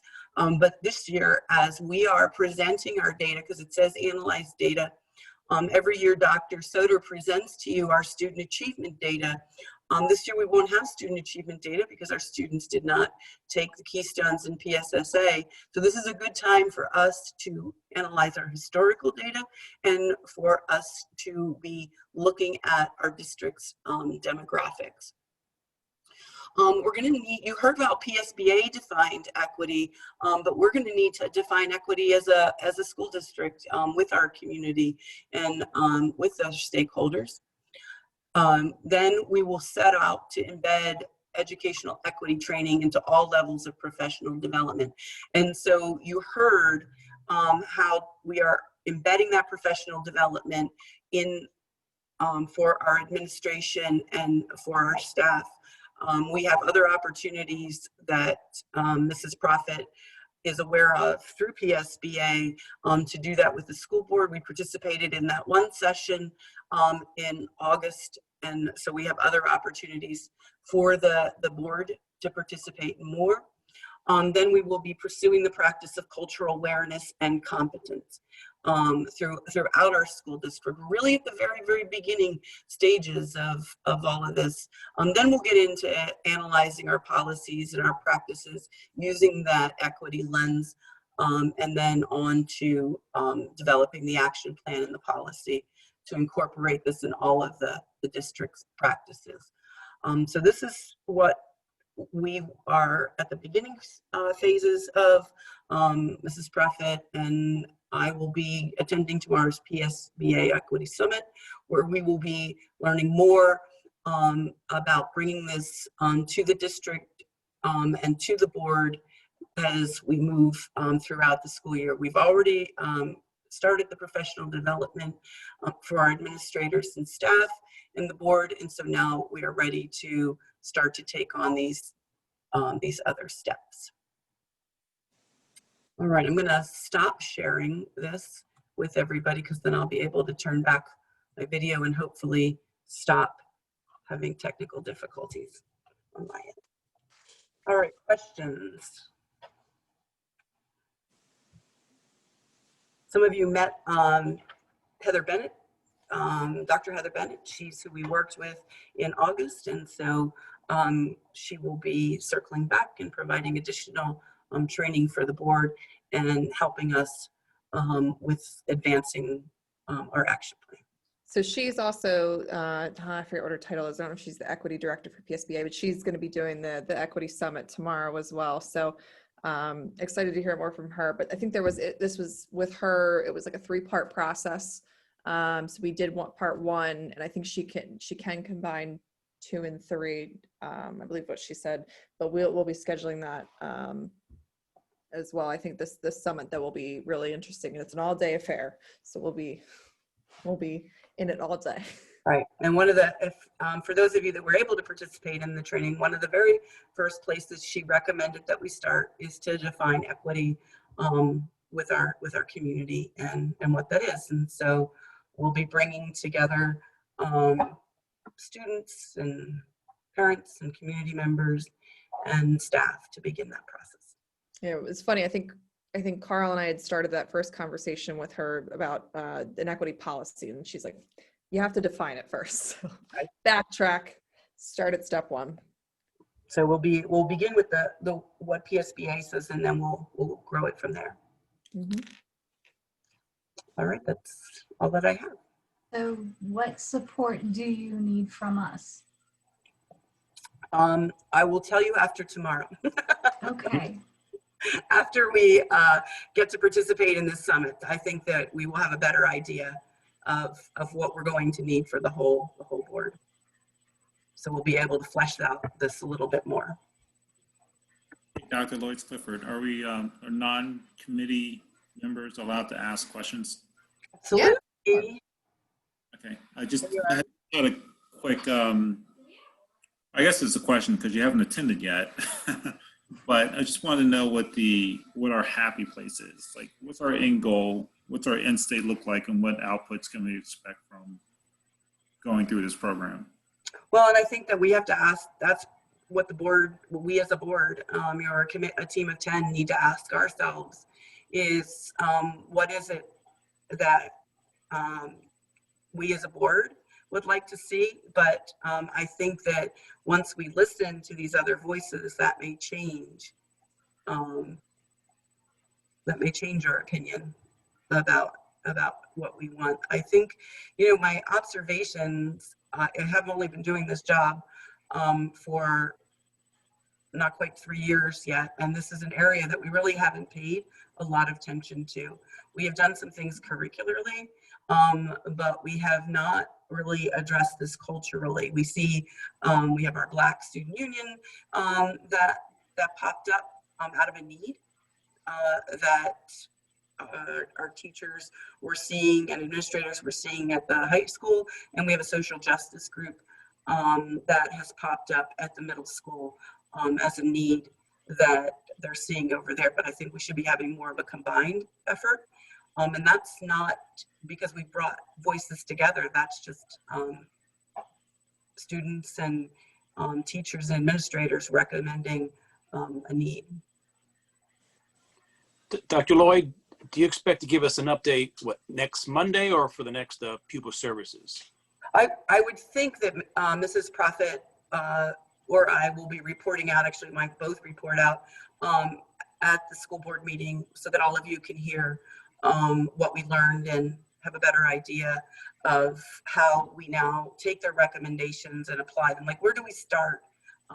We know where to start, and how do we make it meaningful? Because when you have a large group of people on Zoom, not everybody gets to talk, not everybody gets to interact. And so how do we do that in this current state that we're in, and have it be beneficial to everybody? So we are hoping to come away with some great ideas on exactly how to do that. That would be helpful, because I think we very much do not want to leave anybody with the feeling that we're just doing this because it's a whim, that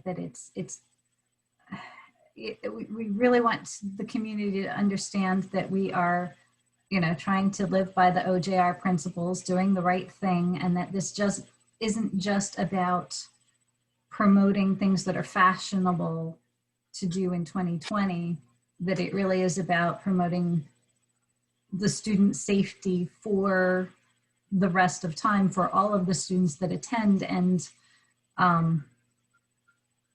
that it's not just a little phase, a little thing that we're going to pay attention to for a little while and then let go, that we want to build this very strong foundation. And it's going to take time. Yes. It's going to take time to do it, and we are in a pandemic.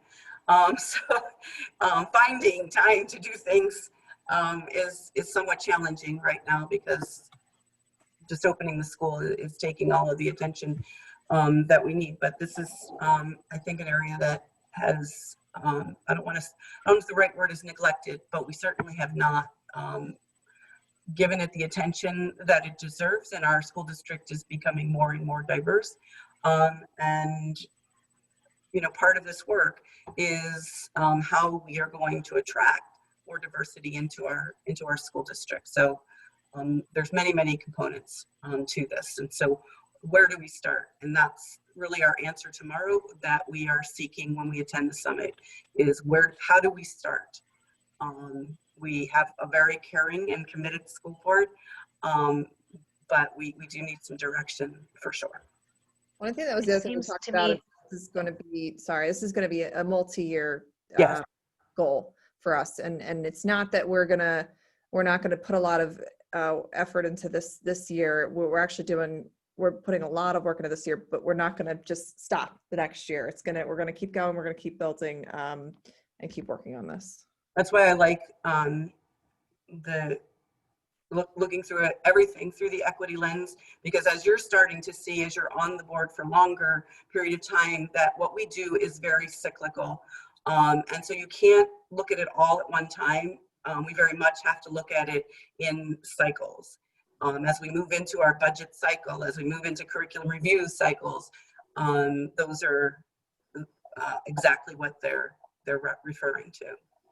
Well, that's exactly what I was going to bring up too, is it seems like these topics really dig into every area of education.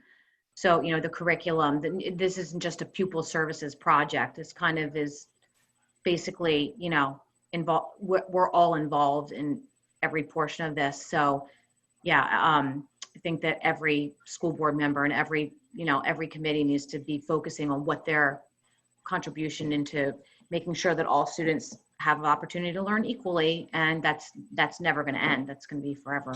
We're going to be working on that. Right, it's foundational. So more to come from us. Any other questions from the rest of the board? Okay. All right, we're going to move on to 2.04, sleep health student data collection. So Dr. Marchini, do you want to go through your conversation with Kate Doyle? Yeah, we had reached out to Kate as part of the regional adolescent sleep needs. And there were some questions from the board members about the sleep survey that they did. And she emailed us and gave us some information about it. And I put that on an attachment for you to review. Just so you're aware of, some disclaimers from her survey. It was for parents to comment on their children. It's not a validated survey, but she does recommend some other ones if we're interested. There was also some concerns about the timing of that, where they did it while the students were in school in a normal schedule, as opposed to while they've been home cyber for a long time. So just some things for the committee to consider if you would like to consider some sort of survey or getting some more data from parents and students about sleep. Well, I don't think we want to do another opinion-based survey. If we did a survey, it would need to be a validated one that would move us forward rather than just leave us questioning what do people want. Yeah, I kind of tend to agree with that. I feel like, and as much as I like this survey, I think basically the survey just was indicating that teenagers basically chose a very different schedule to sleep on when they had their choice. And I think that we know that that's true. Maybe it's not necessarily necessary to ask that question over and over again.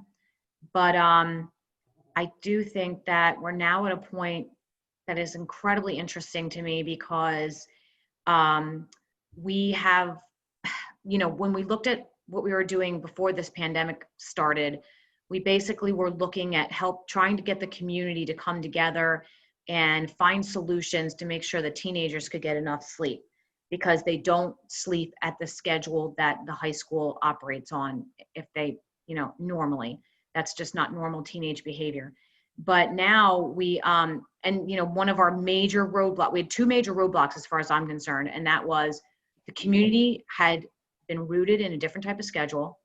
And two, because of that, it was very expensive to try to do anything different. And now we have this situation where everyone's whole world has been completely turned upside down, and they're doing things that they never wanted to do or never thought they could do. And it's nothing like it was. And people have had to go to extraordinary lengths to just have their kids be educated. So what do we do with that? Where do we go next? Do we go back and start looking at community groups and saying, okay, how how can we align our school day better to teenagers now, knowing that, you know, we've had them out of school basically like for months. So I'm not sure where to go next. You all know that I'm incredibly passionate about this topic. And I think it also ties in with a whole equity piece. And I've said that for years now, that, you know, the kids that were able to get driven to school and go to school later had better opportunities to, you know, manage this than other students. And so anyway, I kind of feel like it's all coming to this head now that, you know, what I think we do need to make a decision as a school district and as a board, what our priorities are. And I don't know that a survey is really necessarily helpful. I don't know what you guys think about all that or any of that. If the rest of the board can comment, I would like to make a quick comment. But I'll wait to see if the committee has any comments. I mean, go for it, Cliff. Okay, very well. Late sleep is, you know, this isn't anything that's new. Right? It's been out there for a while. The only comment I would help us make a decision are success stories. Right? So this isn't new. There has to be school districts who have tried this and realize that they are doing the right thing. So I think that success stories would help us drive to a final conclusion. I've Googled a few, right? But if we can present it for the board, like X amount of communities have tried this, have hired GPAs, higher participation rate in classes, more kids got into college, you know, those types of success stories that we're looking for. So if we're going to make the investments are in the kids' success, right? So if school districts are starting later and the end result is a better education experience for our kids and a more successful outlook for our kids, then I think that would go a long way than just surveys and studies. Do you know what I mean? We can survey and study all day, but success stories would help, I think would help drive the decision. So I know that like one of the districts in the area, Unionville Chadsford, was reporting out that they had, what was it, less concussions year over year. I forget what else they were talking Car about. accidents? Concussions. Well, and also car accidents. I remember hearing, I don't have the stats top of my mind, but I do believe that, you know, car accidents going down was another one of the statistics that's touted as a success story. There are definitely. And I know that Unionville was also, were they going on a some kind of tour with like students and their superintendent to talk about, you know, Kathy, you might be more familiar with this. Yeah, hold on me. Okay. Can you hear me? Yes. Sorry, I keep muting and unmuting. That was Radnor. Radnor Right. had a group of people traveling around to talk about how much this change had meant to their lives, and they would probably still do that as soon as we obviously are getting together. I actually don't know the status of Radnor as far as what they're doing in terms of if they're in session at all, or when, you know, they're you know, have they gone back hybrid or anything yet? I actually have not really followed them. Maybe Dr. Marchini has. But they, you know, there's a lot of students who have very intense feelings about the fact that they are achieving and at a much higher level than they were, you know, before, or they feel great, you know, that kind of thing. But yeah, so they would probably be willing to do that. Now, some of those students have graduated, obviously, but you know, there are other younger students, I think, that kind of got pulled on into this and just, you know, maybe they weren't the original students, but also were the beneficiaries of starting later. But obviously that kind of all ended in March. So we'd have to see maybe when everyone's kind of back in session again, even if it's just hybrid model, they might be willing to come and, well, I'm sure they would be. If we contacted them, I'm sure they'd be willing to come and speak to us, come to a board meeting, and honestly, there was this big thing I was talking with them about, you know, coming to visit, and it was a little bit more of a big deal because they're, you know, getting on a bus and all these things. I mean, if they we're willing just to attend one of these virtual meetings we have, that's actually even easier. So we could, you know, get a presentation and kind of see what their status is. Unionville doesn't have such a group that I know of, but like this virtual meeting is such an easy thing anymore. You never know if we talk to them, maybe they would have a group that would be willing to come and speak and give us some of those success stories and things as well. We could kind of look into that. That wouldn't be too difficult, I don't think. So my perspective with this is, you know, there were some financial aspects that we identified that would be, yeah, difficult. Right. I think that those are still weighing on my mind, and because they were so substantial, that's kind of a hang up for me. But I think continuing to educate right now is beneficial, and, you know, having students come out and speak is beneficial, because I think also, you know, you have to have your community in support of it, in my perspective. And I think, you know, continuing to educate and talk about it as districts are making the change and seeing the successes is important. But we did have to do, oh, go ahead, John. Yeah, another thing is, you know, right now it's still so abstract, and I think before COVID began, we were starting to work on the premise that we would do this, but now let's see how we do this, and then if we see how we do it, then that'd be easier to, you know, inform the public that this is something that's doable. So, you know, maybe working on a premise that the hypothesis is we are going to do this. And now, what is the methods? What are the steps to get there? Because, yeah, you know, questionnaires again, all that is just, you know, I think pretty useless at this point. Yeah, I think you're right. And yeah, and like what you said is very true about the whole thing about creating a method, because honestly, no matter what we do, we wouldn't, we could basically get, you know, a plan together, and then the board would have to vote on it. So if we get the community together and say, we want to do this, we need anyone who's interested in looking at this, helping us create a plan of how we're going to do it. And then if we come up with a plan and we just can't get the dollars together to do it, then we don't vote to do it. But we could, but you have to have a group of people that are motivated and saying, how could we do this? So I think where we had left off was John Deal. John Deal. Gonna call you. John Deal. He's probably still eating his dinner. John Deal's on mute. I agree. This was John Deal's problem. I mean, issue. He was in charge. That's correct. We did have to do a lot of analysis this year around busing in order to accommodate the requirements of COVID and distancing. So I'm sure that, you know, that gave us some probably additional insight and perspective. How many kids are actually taking the bus? Yeah, I don't know that applies, to be honest with you, Jennifer. I think that's, you know, COVID's so unique. We're on such a different thing, and we're just getting ready for hybrid. I don't think this applies to anything outside of this. I think when we get back to normal,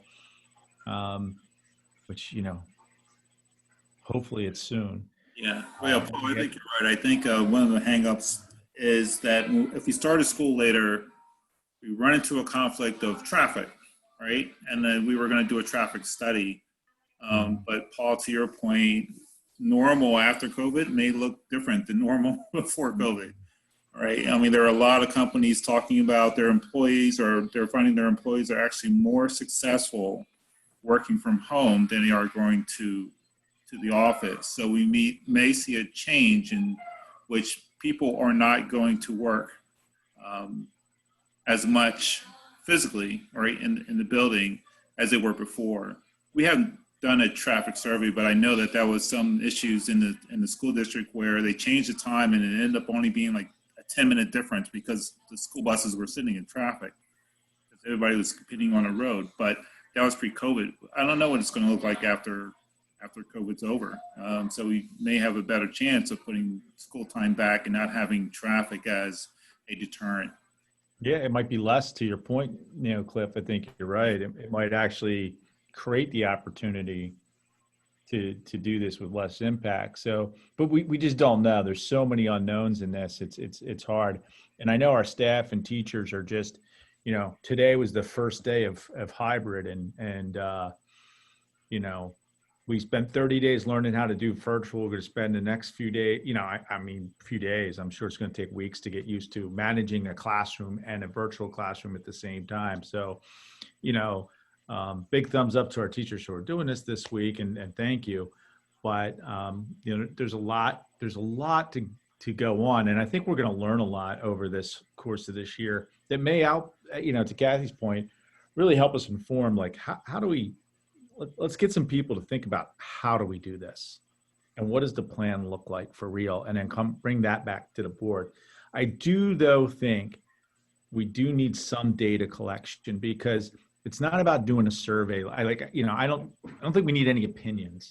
I think what we need is data that says how many, and this may change after COVID, how many people leave their house at 6:30 in the morning? How many people have childcare before school?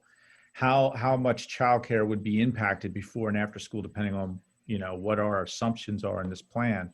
If we say we're starting at 8:30, what does that mean for preschool and meaning not preschool, but before school childcare? Just having some numbers of 25% of our population has that. I mean, that'll inform the busing. It'll inform our demands on our facilities for that childcare stuff. We need some of that data, which is like, I think critical to informing a financial analysis of this plan and an impact, to understand the impact to our families in the grade schools and our families middle school, high school, which might be differently. So again, not a big survey, not that, but we do need, I think, some data points as you try to formulate and understand this. Yeah, and I think Well, that's where what I'd suggest maybe starting is, look, and here's the problem, right? We only have so many resources, which right now are focused on the reassumption of school, the hybrid model, what happens from here, because we're certainly not done with this project. But if you were assessing data, you could go back to a year ago, right? You could say, based on the bus routes, based on the enrollment, you could develop a worst case scenario, right? Because given COVID and the points you brought up, it certainly shouldn't be worse than that, right? It should only get better from there. But then we really have the ability to assess, what are the additional costs of moving to 8:30? Maybe there's savings. That's the data impact. Then we get into the qualitative stuff about school activities and childcare and all that. And I agree with you. But we got to start somewhere, right? If we just keep it way up here, we're never starting anything. Yeah. Well, So and I think, honestly, Good. looking at the information in this survey, what I was thinking was, are we actually taking care of the children who urgently feel this year that they needed to sleep in later? And I know that we introduced the cyber program, but then for middle school and high school, the program still starts at the same time in the morning. But then I do believe that the classes are being recorded. So if a student, and I just want somebody to validate that this is true. So if a student did not want to attend their first period class, they could enroll in cyber this year and take their first period class as a recording. Yes, they can do that. So Yep. so this year, while we have the cyber option, we are covering students who want to do that. And But then you know the other, Dr. Lloyd, can the middle school do that or just high school? good question. She's muted. 7th through 12th grade, yes. Okay.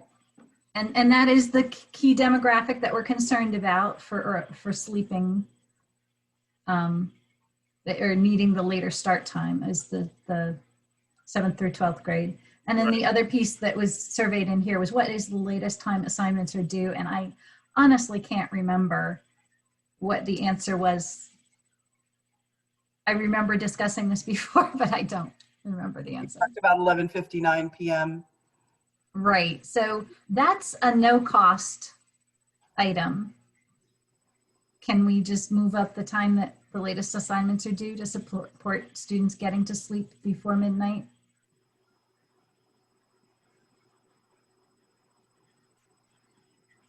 Well, I don't know about that, but I do know that if you move it up, it doesn't necessarily mean they're going to be able to go to sleep, depending on where you move it to. So, Well, it depends on the child too. Yeah. I mean, yeah, but Right. could be staying up till midnight doing something else. exactly. Our change of program does have some interesting ramifications on this decision. And I think, Jennifer, you may have hit it. I made an offhand comment to our administrators that, if they really wanted to change it, they could just if we went back to a regular schedule, 5-day-a-week schedule, just make every first period asynchronous option. You're still talking about how to transport students. There's a lot of mitigating, how to mitigate all of the other expenses. But I think this whole recording a class and taking it online asynchronously could have a pretty valid impact on this. Just as one part, Jennifer, that you mentioned that we should, consider in the whole scheme. I guess the question though is, did you want to restart? We sort of put this on hold, and there is a lot of things going on currently.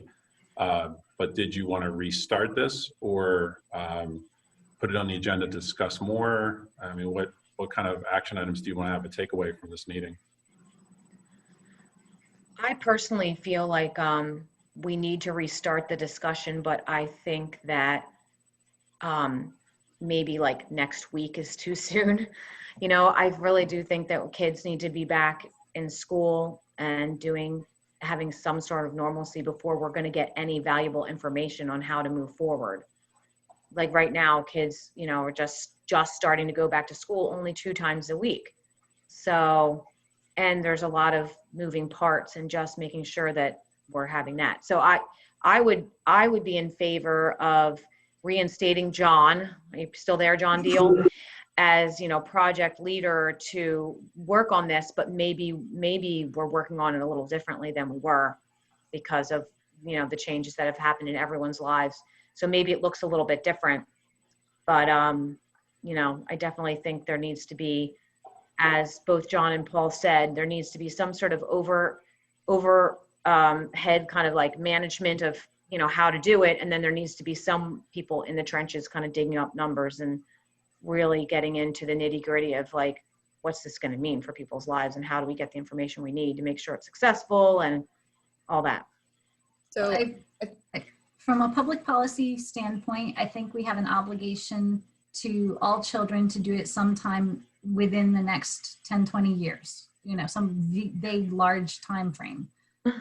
But we have an immediate obligation this year to take care of the students who have identified for themselves that they need a later start time. So I think if we're just able to come out of this meeting with a view that, for the rest of this school year, we are going to attempt to support any student who feels that they are not getting enough sleep, that's a good first step. I would agree with that, Jennifer. And I think also for me, Kathy, the focus I really want is getting these kids back in hybrid and then to start focusing on 5-day and getting our kids back in school. Yeah, I agree with that. I feel like they have to be back in school 5 days. Yeah. But we can do a little bit of both. We can start the planning of what information we need, and then we had started to do that, and then we had appointed John and John to start meeting with committees, and then everything kind of. But I also think there's an element of there are things that can be changed that do not require the board to move them or the public to approve them. So for instance, my daughter has an SAT on Wednesday. She is one of these students who has orchestrated things this year so that she can sleep in. She, as her mother, I can say she's a much nicer person to deal with this year than she was all through middle school and most of high school. And a lot of it is attributable to her sleep patterns. But she has to take the SAT starting at 7:30 a.m. this Wednesday. And she is very concerned that she's not going to be at her best, that she's not going to get the best SAT score that she could, because she's being forced to start at a time that is not when her body naturally wants to be awake. So that's just one instance. But if we take the approach of looking at how we schedule things for middle schoolers and high schoolers, to keep in mind that not every student is capable of being at their best at 7:30 a.m., that's a start. So Jennifer, are you saying cater it towards the individual instead of the district? Well, right now we have so many individuals in the cyber school option that is a de facto catered towards the individual option. But when we are scheduling something like a very important test, if there is an option to start it later, we should probably do that. Sure. Yeah, like for instance, my son does not want a later school time because he already has to leave school at 2:15 for football practice or football games, right? So if we have an hour later start time, it would be like leaving at 1:15, right? And then he has, not only is he playing football all night, but then he has to make up all that work. And so, I mean, for him, he does not want to start later. He wants to keep it. And that's one of those things that cascades into the community discussion. And what did other schools do about their timing so that they didn't have to move the end time fully back by an hour? That's right. the difficult part. I'm saying let's attack the easy part first. That if you have a 4-hour test, it doesn't have to start at 7:30 in the morning. Yeah, I don't know if those SATs could be moved, but I would be all for that for SAT, especially our in-school SATs that we're offering. I don't know if we're going to offer any more, but my son already did take one of those 7:30 SATs, and he didn't feel like he did great. He felt, tired and wasn't the best, whatever. But I don't know how much leeway we have with SATs. But right, that'd be great if they could start that. If it was in our own building, to move that to 9 or something, that would be probably really helpful for a lot of kids. But I'm not sure about that, the legality of that or what the rules are with SATs. Not sure. We have to look into that because that seems to be standard. So we can look into that and find out. So 7:30 a.m. would be a standard even at schools that don't have a 7:30 a.m. start time, or does every school tend to align it with their own? Mostly they're done on Saturdays. So yeah. And even then, I believe they're done at a certain time. But we'll find out. I have to get back to you on that. Obviously, you're not going to change it for Wednesday, and she's just going to have to deal. Well, another one might come up. If another one comes up, maybe we can work on that. All right, so just to kind of regroup, so it sounds like we're saying, if we can support our students this year that are interested in starting later, we are able to do that with our recorded classes. And then it sounds like maybe we should have a revisit after we start getting the kids back in school. Maybe that's January, and we start to reform everything. I really think we need to focus on getting these kids back in. Yeah, I'd be happy to reconvene when things are a little more settled. Yeah, I would just, I just want to chime in on one point here. I think, we're asking a lot of our teachers and staff right now with going into hybrid and doing the recordings. So I think we should just expectation set with the first period. Hey, I can do it asynchronously, and make sure that all our teachers are doing it and posting it in the way that the staff and administration and everybody's on the same page here, just so we're good with this is how we're going to do it if we're saying this.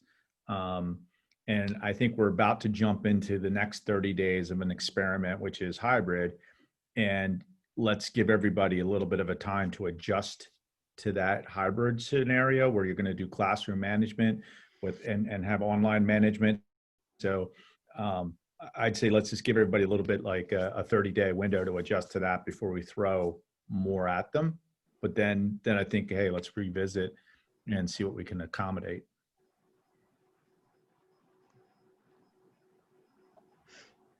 Any more questions from the board? Okay. All right, we're going to move on to 2.05, which is the Crime Victims Center. So Dr. Marchetti, you had worked with the CVC, and they had come to us, I think it was the beginning of the summer, to present all of the different programming that we were going to take part in. And this was kind of really before we knew what the school year was going to look like. So now you've been able to go back and add in dates and target dates for when each of the grade levels are going to be able to participate. And I think you'd also mentioned to me that elementary really wanted to focus on the in-person because it's much easier to teach in the in-person. Is there anything else you wanted to add to that? No, there's an adjusted schedule that's attached there. And we have some hard dates. Like you said, the Crimes Victim Center asked me to hold off on elementary till spring for that reason. They're hoping they can get in and do it in person. It's developmentally appropriate. They go to each classroom. It's an interactive program with the students with each class. So, and then some of the, one other thing of interest is the Stewards of Children, which we were planning, but we do have some hard dates. And the Crimes Victim Center will have a link that'll be virtual, but we can push that link out and folks can see the session. Parents, community members can see the session online on those dates. So we're hopefully finalizing everything and we'll get all that information out. We did have our mandated reporting was supposed to be a 3-hour, but with all the professional development the teachers and staff needed to get school up and running and the fact that they couldn't do it live, we did a 1-hour refresher. That doesn't replace any of the compliance training that we already have in place. It just was a refresher, and it also hit on a topic that was very interesting. The presenter went over the staff's responsibility in a virtual setting. So if students are home, or if the staff member's home and they're interacting virtually with the students, they still have an obligation to report, based on the mandated reporting, which is a new environment for staff. So that was a great refresher. It was well attended. We had over 500, and we probably have now with the makeup sessions, and then there's going to be another session added on there in the afternoon for our second shift workers who part of our house cleaning crew. So we're hoping that over the next 3 sessions, we'll have everybody trained. And then they also offered to do a training, mid-school year for any new employees, staff, things like that. So now, can you refresh my memory? Is it every 3 years that they have to take this? What's the renewal? It's 3 hours. Dr. Lloyd, is it every 5 years? 3 hours every 5 years? Okay. Yeah. And individual teachers on a specific timeline from when they were hired, is that correct? Yeah, they have new teacher orientation, they do it, and then they also double check. So our HR department tracks that for compliance purposes for all staff. So this 1 hour was a refresher for everybody, but it did not count towards their 3 hours. We still are doing the full 3-hour training for every staff member. This is in addition to. Okay. Another question, the Stewards of Children, did you say there's going to be multiple dates where that will be available? Right now we have November 19th and December 15th. They're going to have 2 evening events for that. Okay, and then anybody can attend that? Mm-hmm. Anybody can attend. I think they had it, was it a couple years ago? Is that the same thing that I attended? Okay. Yeah. I knew there was one already, but I didn't see it, so I'm curious about it. It was did this. informative. I think, especially like, if you're interacting with kids at all in the community, even as a parent, I think it was pretty helpful. Yeah, 2 years ago, we trained all of our staff, and then our staff that are in the classroom, I guess, teachers and paraprofessionals were trained.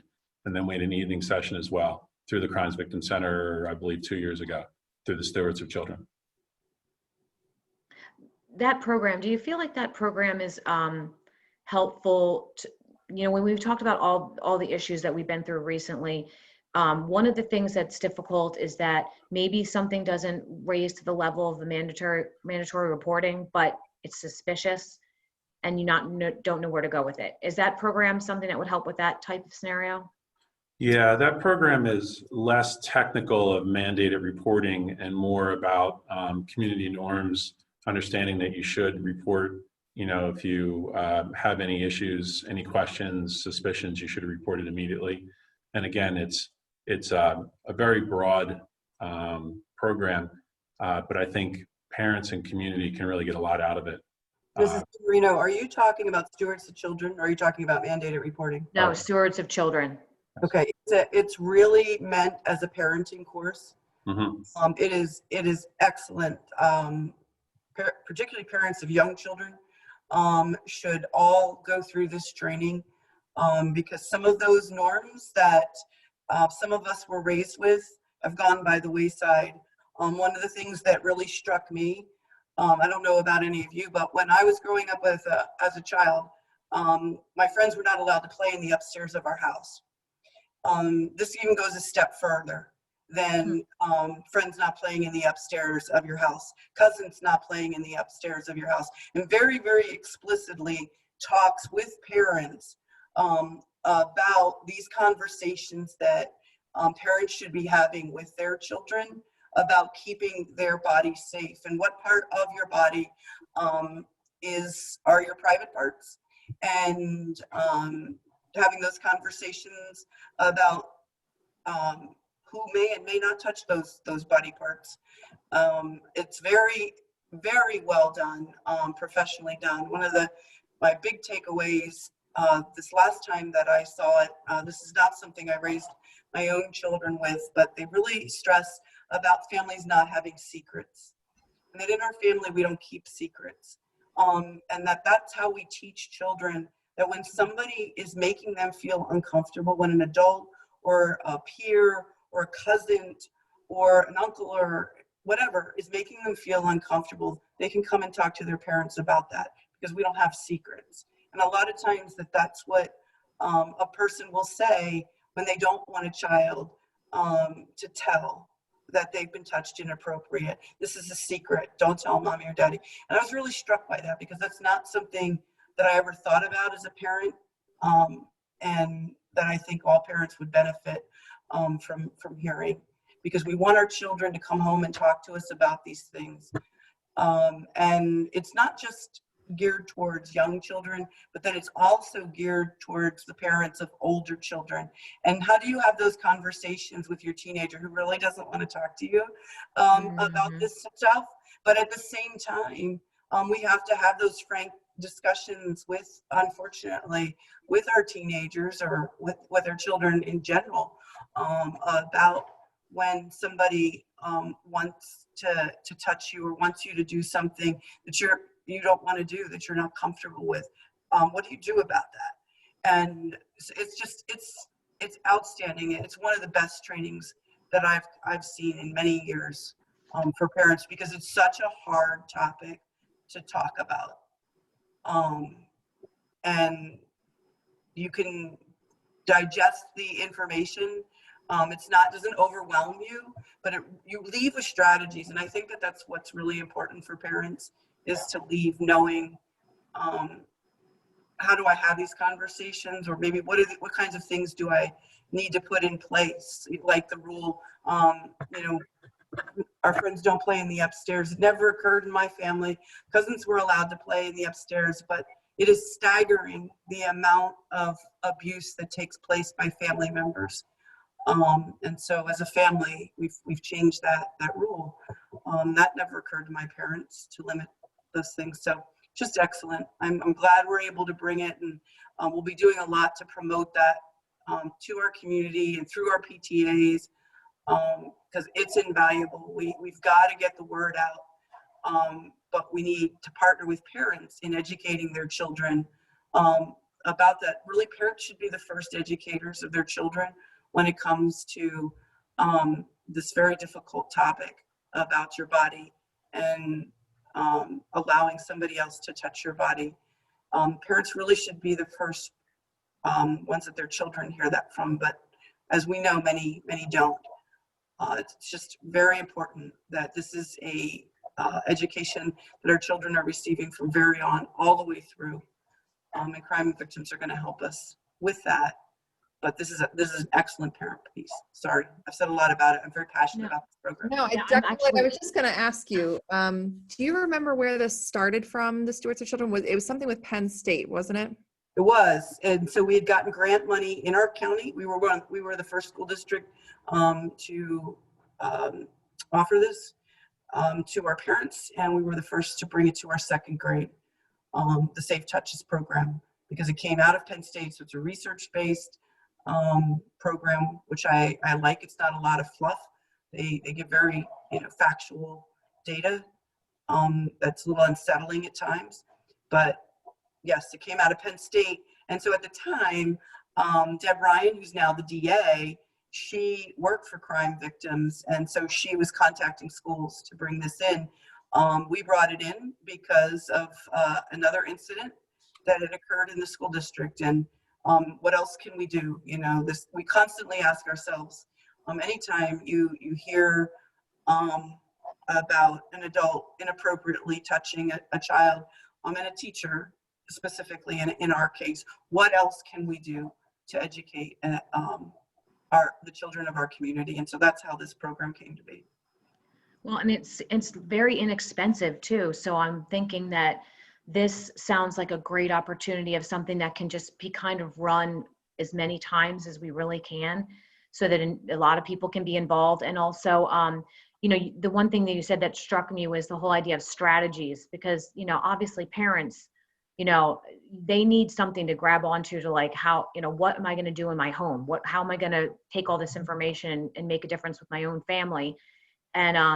And if it's a really great program, as you say, I totally think that, word will catch on. And so if someone goes to participate in it, and then they can tell their friends, oh, you should do this next time it comes around, So since it isn't expensive, I would just say, I would love if this could be something that would be a regularly occurring, as much as reasonable, obviously, but a regularly occurring event that could keep this topic talked about. I agree. I think that we have to offer it, whether it's every year or every 2 years, we have to keep offering it. And I am certain that if I would go and hear it again, I would come away with additional strategies that I didn't hear the first time. But some of us will say they're common sense strategies, but some of them we never thought about, not allowing children to play with the doors closed. Why does the door have to be closed? There's no reason for the door to be closed. Those kinds of things really make parents think, and not in a judgmental way. So I'm all for it as many times as we can offer it. There's always grant funding available for this type of program, as there is with some of the equity work that we want to do. So that would not hold us back.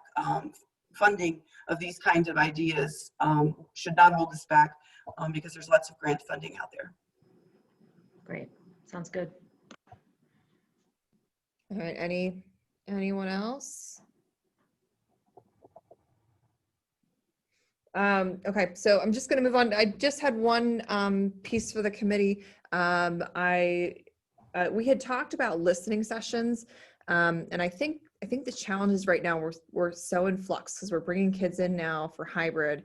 I know we had talked about listening sessions from a technology standpoint, a curriculum standpoint, and a pupil services standpoint.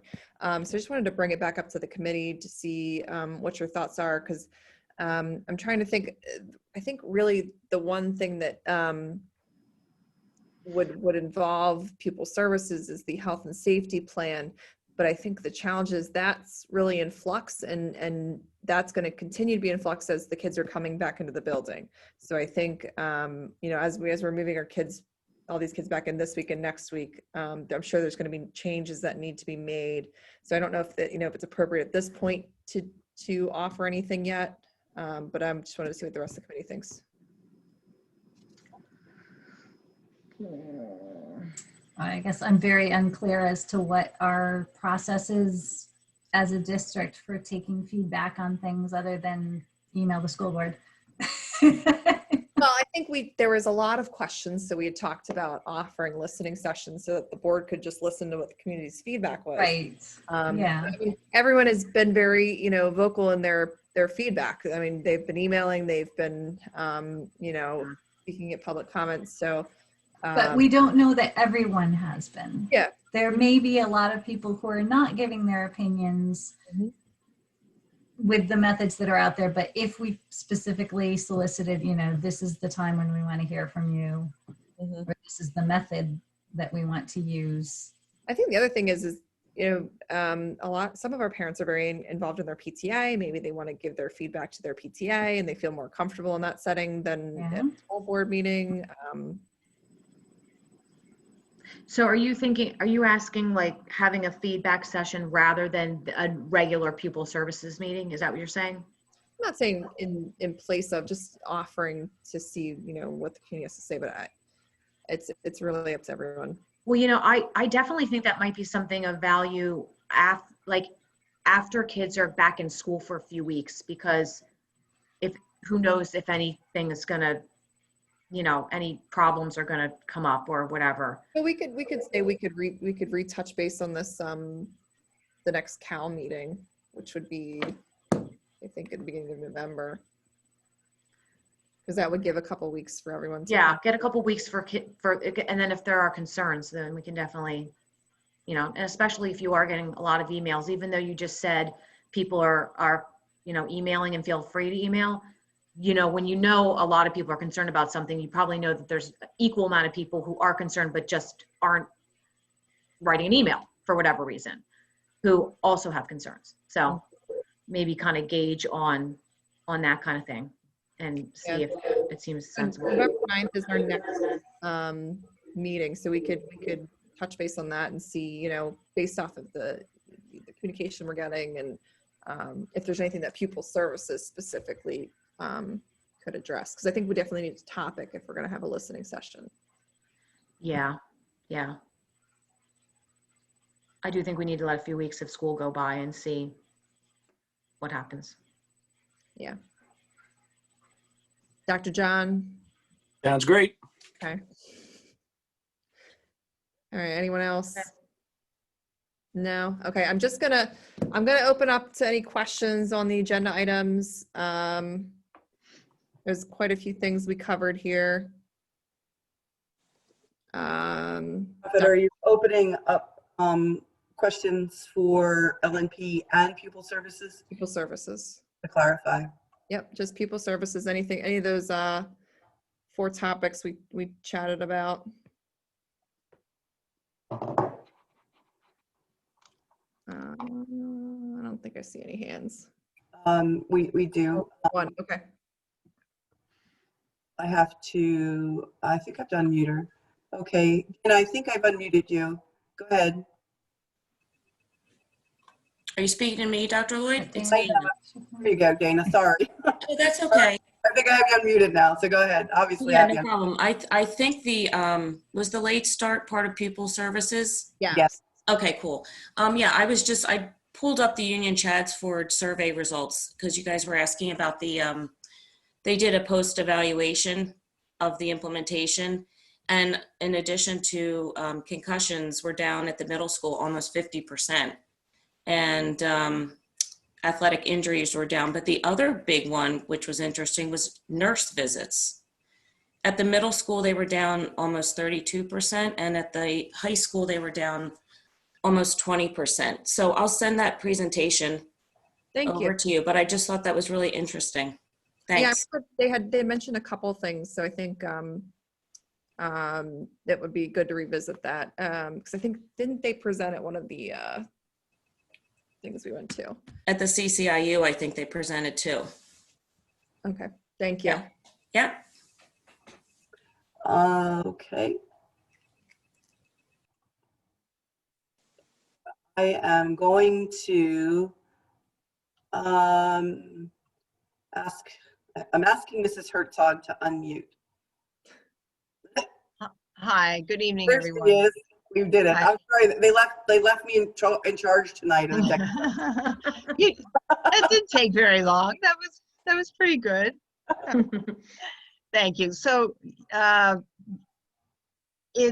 are at least 3 good studies about test grades. I don't know that there's any yet about GPAs and college entrance, but testing scores, and including from the U.S. Air Force Academy, that showed that performance was up for first-year students in the early morning classes that were moved later, and also throughout the day. So that's important to look at, but in my opinion, that's not the most important thing, because there's so many other categories of student well-being and health that there have been studies done. Some are self-reported, some are definitely categorizable. And we just know, I mean, it's just a common sense strategy, since we know from all the research that the shift in circadian rhythm and the number of hours that teens need, and the fact that at least prior to March, 2/3 of high school students nationally were getting less than 7 hours when they need 8.5 to 9.25. So there definitely is a great need to make changes. I'm happy that those that need it now are getting what they need, but as we know, children push. The kids push through. They don't always take care of themselves, and it's our responsibility to do that. And some of the other things we need to look at are the mental health, the physical health. We know that teenagers get a lot of migraines. There's an obesity problem. Just their general energy level, their ability to handle their schedule, and biggest one perhaps right now, immune system. Adequate sleep. Sufficient sleep is necessary for a strong immune system. So with all those things in mind, I would like to say, let's look a little bit less. I can happily provide the studies about the test scores, but I think we need to look at a much broader picture than that. So, and just to clarify, Ms. Munson, yes, it was car accidents, definitely decreased. There's a very good study about that. That's it. Thank you very much. Thank you.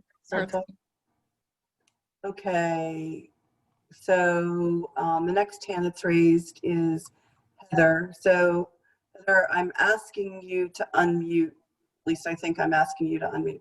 Yep, I got it, I think. There Okay. you go. I just wanted to say thank you for getting all these programs together, but I would hope that you would offer the programs and the opportunities to be included to a group of parents and also students, and to put out the opportunity for as many people that want to be included to be involved, and especially with a focus on the students at all the school levels, if that makes sense.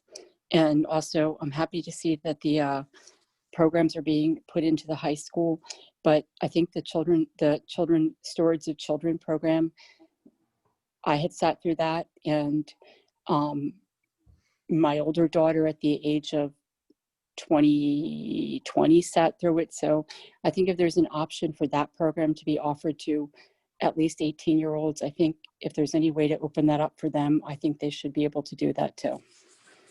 If you guys would consider that.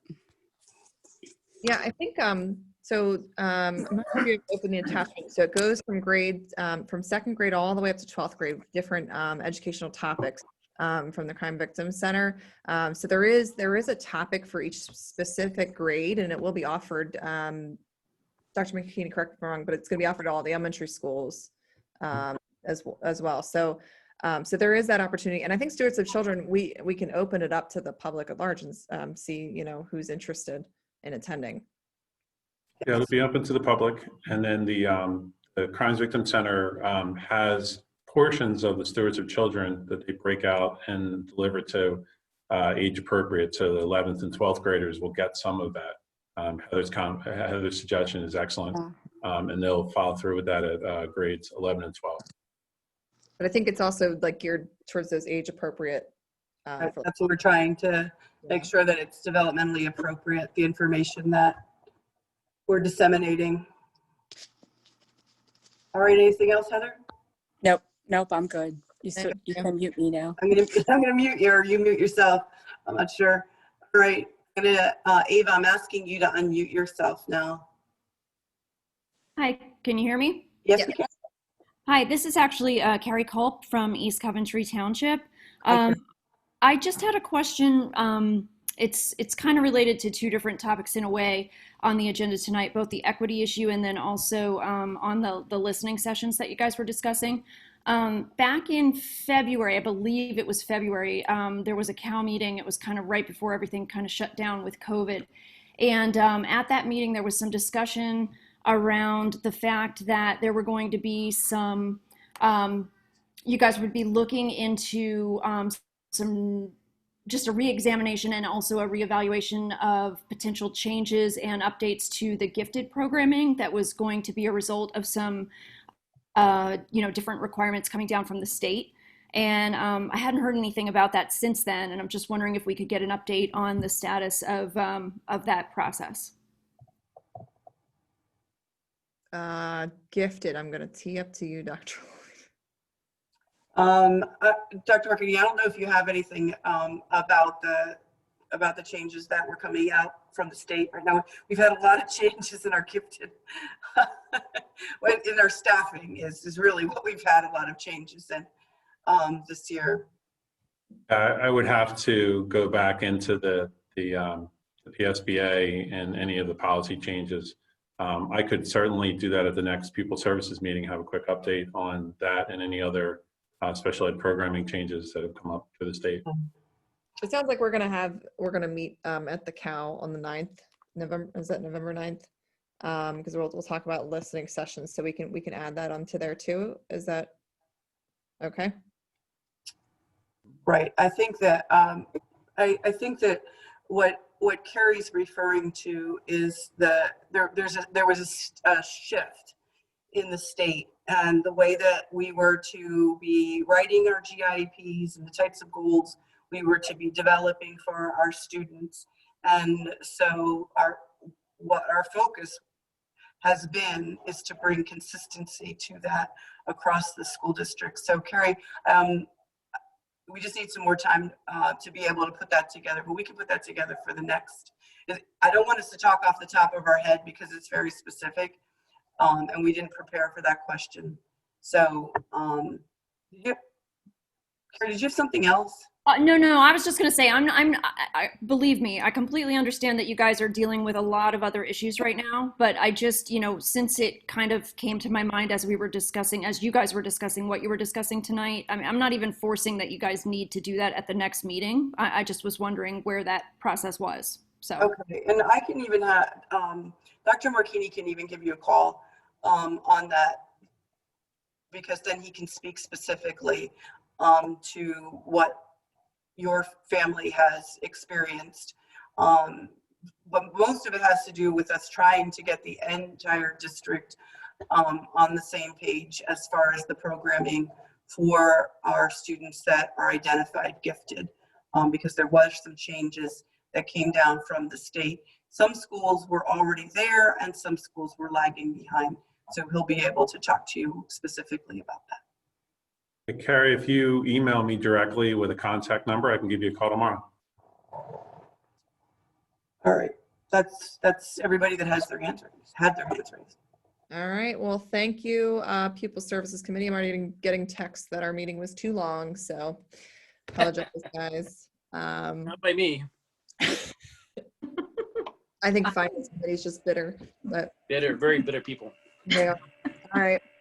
All right. Thank you, everyone. Have a great night. All right. Thanks. Take care. Thanks.